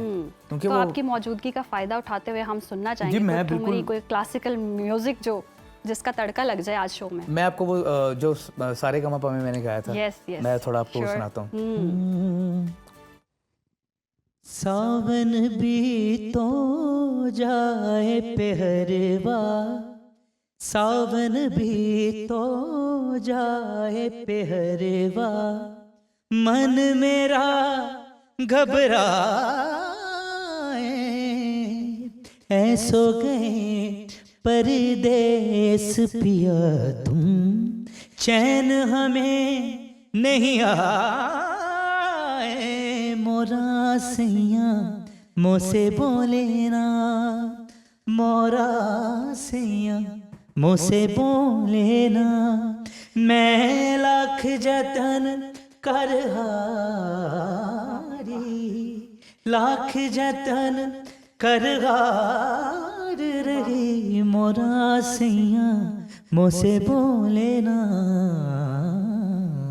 वाह वाह वाह, बहुत खूबसूरत आवाज, बहुत सूदिंग आवाज, माशाल्लाह माशाल्लाह। अल्लाह ने आपको बहुत ही अच्छे और ज़बरदस्त फन से नवाजा है। सरहद पार भी आपने अपनी आवाज़ का जादू जगाया है, तो आलमी शायकीन की जानिब से कोई यादगार लम्हा, कोई ऐसा फ़ैन जो बड़ा आपको याद रहा हो कि बड़ा इंटरेस्टिंग रहा है जी, ये वाला सबसे जो इंटरेस्टिंग वाकया तो ये थे क्योंकि जिस घराने से हम हैं जी, तो सारे गामा में जब मैंने उनसे पूछा तो घराने वालों ने उसकी बिल्कुल ऑपोजिशन में थे वो लोग। उन्होंने कहा नहीं आप नहीं जा सकते बिकॉज ये घराना ऑलरेडी इज देयर और आपके बुजुर्गों का इतना नाम है। लेकिन पर्सनली मैं कुछ डिफरेंट करना चाहता था मैम जी कि आपको एक्सपीरियंस करना चाहिए क्योंकि you get life just for once, एक दफ़ा आपको मिलती है। तो मैं चला गया और बड़ी मुखालफत हुई, दिल भी बड़ा दुखा हुआ था। मैंने कहा यार घर वाले भी खुश नहीं है, लेकिन मुझे कुछ नज़र आ रहा था। मैंने कहा यार चलो अभी कॉलेज फिनिश किया है, आई मीन स्कूल फिनिश किया है तो जाना चाहिए। तो मैं बहुत उदास था दिल। फिर एक एपिसोड आ गया जिसमें Asha Bhosle ji, she was invited as a महागुरु। तो वो दादाजी को बड़ा प्यार करते हैं, सलामत अली खान साहब को, मेरे वालिद साहब को, शराफत अली खान साहब को बड़ा प्यार करते हैं। तो उनको पता चल गया, मैं जब ये गाना मैंने शुरू किया गाना तो एक तो हिमेश रेशमिया रोने लगा, वाह वाह वाह, उतना रोया कि मैं खुद भी हैरान हो गया। और ये सच्ची बात है, वो ऑन रिकॉर्ड तो है ही है। फिर मुझे अपने रूम में बुला के ये गाना उसने 10 दफा सुना और 10 दफा रोया वो। आई डोंट नो उसको पता नहीं क्या हो गया था, शायद किसी रोग में मुब्तला कहा जाता है ये स्टंट करते हैं। नहीं वो सच था। अच्छा, वाह वाह। तो सारे स्टेज जज जितने भी थे बड़े बड़े, शंकर महादेवन और बड़े बड़े लोग, आशा जी, फिर उसके बाद फिर घर वाले भी खुश हो गए। तो फिर थोड़ा कॉन्फिडेंस भी मिला और उनकी सपोर्ट भी मिली। तो ये वाकयात अभी भी मुझे याद है कि ये बहुत यादगार लम्हात होते हैं। जब अल्लाह इज्जत देना चाहे तो फिर ऐसे इज्जत देना चाहिए, बेशक बेशक। अच्छा, पहली बार आपको कब रियलाइज हुआ, पहला गाना आपने क्या गाया, क्योंकि आप अपनी फैमिली की रिवायात जिंदा रखे हुए हैं, और पहली बार आपको कब रियलाइज हुआ कि yes you can be a good singer और क्लासिकल सिंगिंग आप बड़ी ज़बरदस्त कर सकते हैं? खैर मुझे तो नहीं पता लगा कि मैं अच्छा सिंगर बन सकता हूँ, मेरे ग्रैंडफादर को पता था क्योंकि मैं उनके साथ रहा हूँ और बचपन उनके साथ ही गुजरा है। तो उन्होंने मुझे बताना शुरू कर दिया था। और मेरा पहला स्टेज परफॉर्मेंस है, मैं जब 5 साल का था अच्छा, मुझे याद है मैं फीडर पी रहा था और मैं स्टेज पे बैठा हुआ था अच्छा। With my grandfather. तो वो हम सुनना चाहेंगे। वो तो मुझे याद भी नहीं याद है। भी नहीं है। लेकिन एक जो चीज़ मैंने गाई थी नुसरत फतेह अली खान साहब की 40th चेहलम पे, अच्छा, तब राहत भाई भी थे, सब लोग बड़े बड़े इंडिया से भी लोग बड़े बड़े आए हुए थे, हंसराज जी और ये सही। लोग जितने भी बड़े बड़े। तो उधर दादाजी के साथ मैं गया, तो दादाजी को तो सब आपको पता है प्यार पूजा करते हैं, को मोहब्बत करते हैं एज एन आर्टिस्ट। जी, तो फिर एक राग की बंदिश थी, वो मैंने पेश की थी, तो मुझे बड़ी दाद मिली और बड़ा मैं कोशिश करता हाँ, हूँ सुनना चाहेंगे जी। रे ना लागे रटना मोरे पियासु, लागे रटना मोरे पियासु, सवेले सलोने संग प्रीत लागे लागे रटना, बल मारी मोरा मोरे मन माया, मन रंग के मन में लागे यानी रटना, लागे रटना मोरे पिया। जबरदस्त जबरदस्त। जी जी जी। मुश्किल राग है वैसे तो इसके अब क्लासिकल के लिए तो आपको एक माहौल चाहिए होता है, ऐसे ही है। तो ये मैंने थोड़ा सा नहीं, वो माहौल के अलावा भी गूज बम्स शुरू हो गए। बहुत बहुत ज़बरदस्त आवाज़। और आपकी स्पेशलिटी मतलब क्लासिकल सिंगिंग तो है ही, सबसे ज़्यादा आपको अपना कौन सा अंदाज पसंद है? ठुमरी भी गाते हैं, गज़ल भी हो गई। बस ये कुछ हमारे घराने पे भी एक थोड़ा सही। अल्लाह का करम है कि हम थोड़ा वर्सेटैलिटी को भी ठीक थोड़ा कोशिश करते हैं, क्योंकि हम बेसिकली क्लासिकल सिंगर्स, सही। तो क्लासिकल सिंगर का ये होता है कि अगर आप क्लासिकली ट्रेंड हैं तो then you can try other genres as well. सही। तो ये अल्लाह का शुक्र है कि आसानी भी मैं मुझे होती हाँ जी मैं थोड़ा जो फिल्मी गाने भी प्लेबैक सूफियाना मुझे बहुत पसंद है। आई लव सूफी म्यूजिक, जबरदस्त। तो उसमें मेरा काफ़ी अच्छा, है। कोई दादाजी की याद, कोई ऐसा कोई वाकया या कोई ऐसी चीज़ जो आप शेयर करना चाहें? दादाजी तो उनकी तो यादें जो तो दिल और रूह में बसती हैं, और ऐसे लोग तो दुनिया में पैदा नहीं हो सकते। ये तो खुशनसीबी हैं वो दादाजी। तो मुझे उनकी ये ज़रूर याद है कि दोपहर को जब उन्होंने 2 बजे हमने कहीं ना कहीं जाना होता था। अच्छा। और मैं उनके साथ होता था हमेशा। तो यही दुआ है शायद, उसकी वजह से थोड़ा बहुत गाना मैं गाने लगा। कभी मैडम नूरजान जी की तरफ जा रहे हैं, वाह, कभी रेडियो स्टेशन जा रहे हैं, तो अब तो ये तारीखी जगह थी। अब मैं जाता हूँ वहाँ तो अब दिल इतना उदास होता है, क्योंकि मैं वहाँ खेल खेल के मैं पला बड़ा हूँ। जब पीटीवी चले जाना, वहाँ कैंटीन में बैठे हैं, प्रोड्यूसर से मिल रहे हैं, और जो भी आ रहा है वो रिगार्ड कर रहा है दादाजी का। तो ऐसे भी इश्तियाक पैदा हुआ। मैंने कहा यार ये काम बहुत अच्छा है, हर बंदा प्यार कर रहा है, हर बंदा इज्जत कर रहा है। तो खैर वो उनका स्ट्रेचर भी बहुत बड़ा था। तो मैडम जी का जो वाकया है वो मुझे याद है। मैडम जी बहुत प्यार करती थी। अच्छा। और मेरे लिए खुशनसीबी की बात है कि मैंने मैडम नूरजान साहिबा से इनाम भी लिया। वाओ। मेरे दादाजी ने बोला कि इनको गाना सुनाए। अच्छा। तो मैंने एक बंदिश गाई। ठीक। राग शंकरा एक राग है। ठीक। तो मैडम जी ने भी सुन के मुझे कहा बहुत अच्छा गाते हो बेटा। जबरदस्त। एक उन्होंने मुझे बिल्कुल तनकीद की थी। तनकीद में इनके एक पॉजिटिव जो होता है बड़ों का जो, मैंने बोला बेटा वो अच्छा गाते हो, तुम थोड़ा खुल के गाया करो। खुल के गाया करो। सही। मुझे 500 रुपया उन्होंने मुझे इनाम दिया, मुझे आज भी वो याद। वाह। तो बड़ा खुश हुए दादाजी। जबरदस्त जबरदस्त। तो ये चीज़ों से फिर आपका कॉन्फिडेंस बढ़ता है। इतने बड़े बड़े नामों से माशाल्लाह आपने सीखा है। बस ये खुशनसीबी है, खुशनसीबी है यकीनन। पहले आप शागिर्द थे, अब आपके कितने शागिर्द हैं? कोई एकेडमी भी कोई रन कर रहे हैं, कोई सिखा रहे हैं? कोई बहुत से लोग हैं जो मुझे बोलते हैं हम जी कि आप सिखाएं। तो एक तो टाइम नहीं होता, बिकॉज आई एम ट्रैवलिंग, कभी कहीं है कभी कहीं। लेकिन अब तो कुछ अरसा हूँ मैं पाकिस्तान में हूँ, अपना रहता तो मैं यहाँ ही हूँ, लेकिन वहाँ वाले भी प्यार करते हैं, ऐसे ही है। तो फिर जाना पड़ता है। लेकिन ये कि कुछ स्टूडेंट्स हैं मेरे जिनको ऑनलाइन भी मैं टीच करता हूँ, कुछ होना चाहते हैं, तो डेफिनेटली इंशाल्लाह। मैं ये नहीं चाहता कि उनके साथ बेइंसाफी हो। अगर मैं उनको टाइम ना दे सका तो फिर that's not right to make somebody your disciple. तो ये अच्छी बात नहीं। क्लासिकल मौसीकी को जिंदा रखने के लिए मुस्तकबिल में भी हम देखते हैं कि अब लोग सीखना चाहते हैं। बिल्कुल बिल्कुल सीखना चाहते हैं, और ये रिवाइवल हो रहा है जी। अभी आप देखें ना, अब जितने बड़े बड़े कॉम्पिटिशंस हो रहे हैं, बड़े बड़े अच्छे सिंगर्स आ रहे हैं, हालांकि ऐसे प्लेटफॉर्म और बनने चाहिए ताकि ज़्यादा से ज़्यादा लोग आएं। अच्छा, सारेगामा पा की बात करें, आपने वो कैसा एक्सपीरियंस रहा? क्योंकि अब पाकिस्तान आइडल भी शुरू हो चुका है। उसके कंपैरिजन में कितना आपको लगता है रिलेट करते हैं कि पाकिस्तान में, जैसे आपने भी कहा, किस तरह की अपॉर्चुनिटीज़ मजीद होनी चाहिए? नहीं, बड़ी अच्छी बात है, पाकिस्तान आइडल हो रहा है, होना चाहिए। ठीक। और मुझे अच्छा लग रहा है। भी बहुत किया जा रहा है। वो क्रिटिसाइज तो आपको पता है, हम किसी हाल में खुश नहीं रह सकते, ये ह्यूमन नेचर है, ऐसे ही है कि वो किसी को खुश नहीं देख सकते। हाँ, लेकिन एक दो इख्तलाफ जो बड़े लोग कर रहे हैं वो ठीक हैं। ठीक। राहत फतेह अली खान साहब के अलावा या बिलाल Judges- बिलाल मकसूद judges साहब, पर, वो जी। बहुत अच्छे, बिकॉज वो म्यूजिक प्रोड्यूसर हैं। फवाद भाई का ये है कि वो he is a very good actor, he is a drama artist, film actor. जी। तो म्यूजिक के बारे में आई डोंट थिंक सो कि उनको इतना मालूम इतना है मालूम। या होगा। एक बैंड था उनका, मुझे याद है, जी। ईपी बैंड, सही। लेकिन still he is not trained Trained, singer. yes. क्योंकि एक वो ट्रेन जब सिंगर जो आप होता है, कहते हैं और ना कि अलग किसी इवेंट में गाते हैं तो आवाजें पता चल जी, जाती जी, हैं। जी, जी। अच्छा, आपकी मौजूदगी का फायदा उठाएंगे, हम तो चाहेंगे जितना आपसे सुन सकें। अच्छा टाइम कम है, प्रोग्राम खत्म होने वाला है। क्लासिकल कोई मैं जी क्लासिकल आपको अपना एक बाबा बुल्ले शाह का कलाम सुनाता हूँ, जरूर, जो मैंने जरूर। इसको फ्यूजन भी किया था। तो रांझा रांझा कर दीनी मैं इथे आपे रांझा होई सदोनी मैनू ती दो रांझा तेर ना आखे ओ कोई माए नी रांझा माए नी रांझा जोगड़ा बन आया रांझे वल्लों रोक न माए रांझे वल्लों रोक न माए मौला मेल कराया माए नी रांझा जोगड़ा बन आया इस रांझे दे नैन कटोरे वाह वाह वाह वाह। बाजा वांगू ले दे डोरे मेरे सीने अंदर वसदा है मेरे लूलू दे विच रचदा मैं रब दा शुक्र मनावा मेरा रांझा वेड़े वड़िया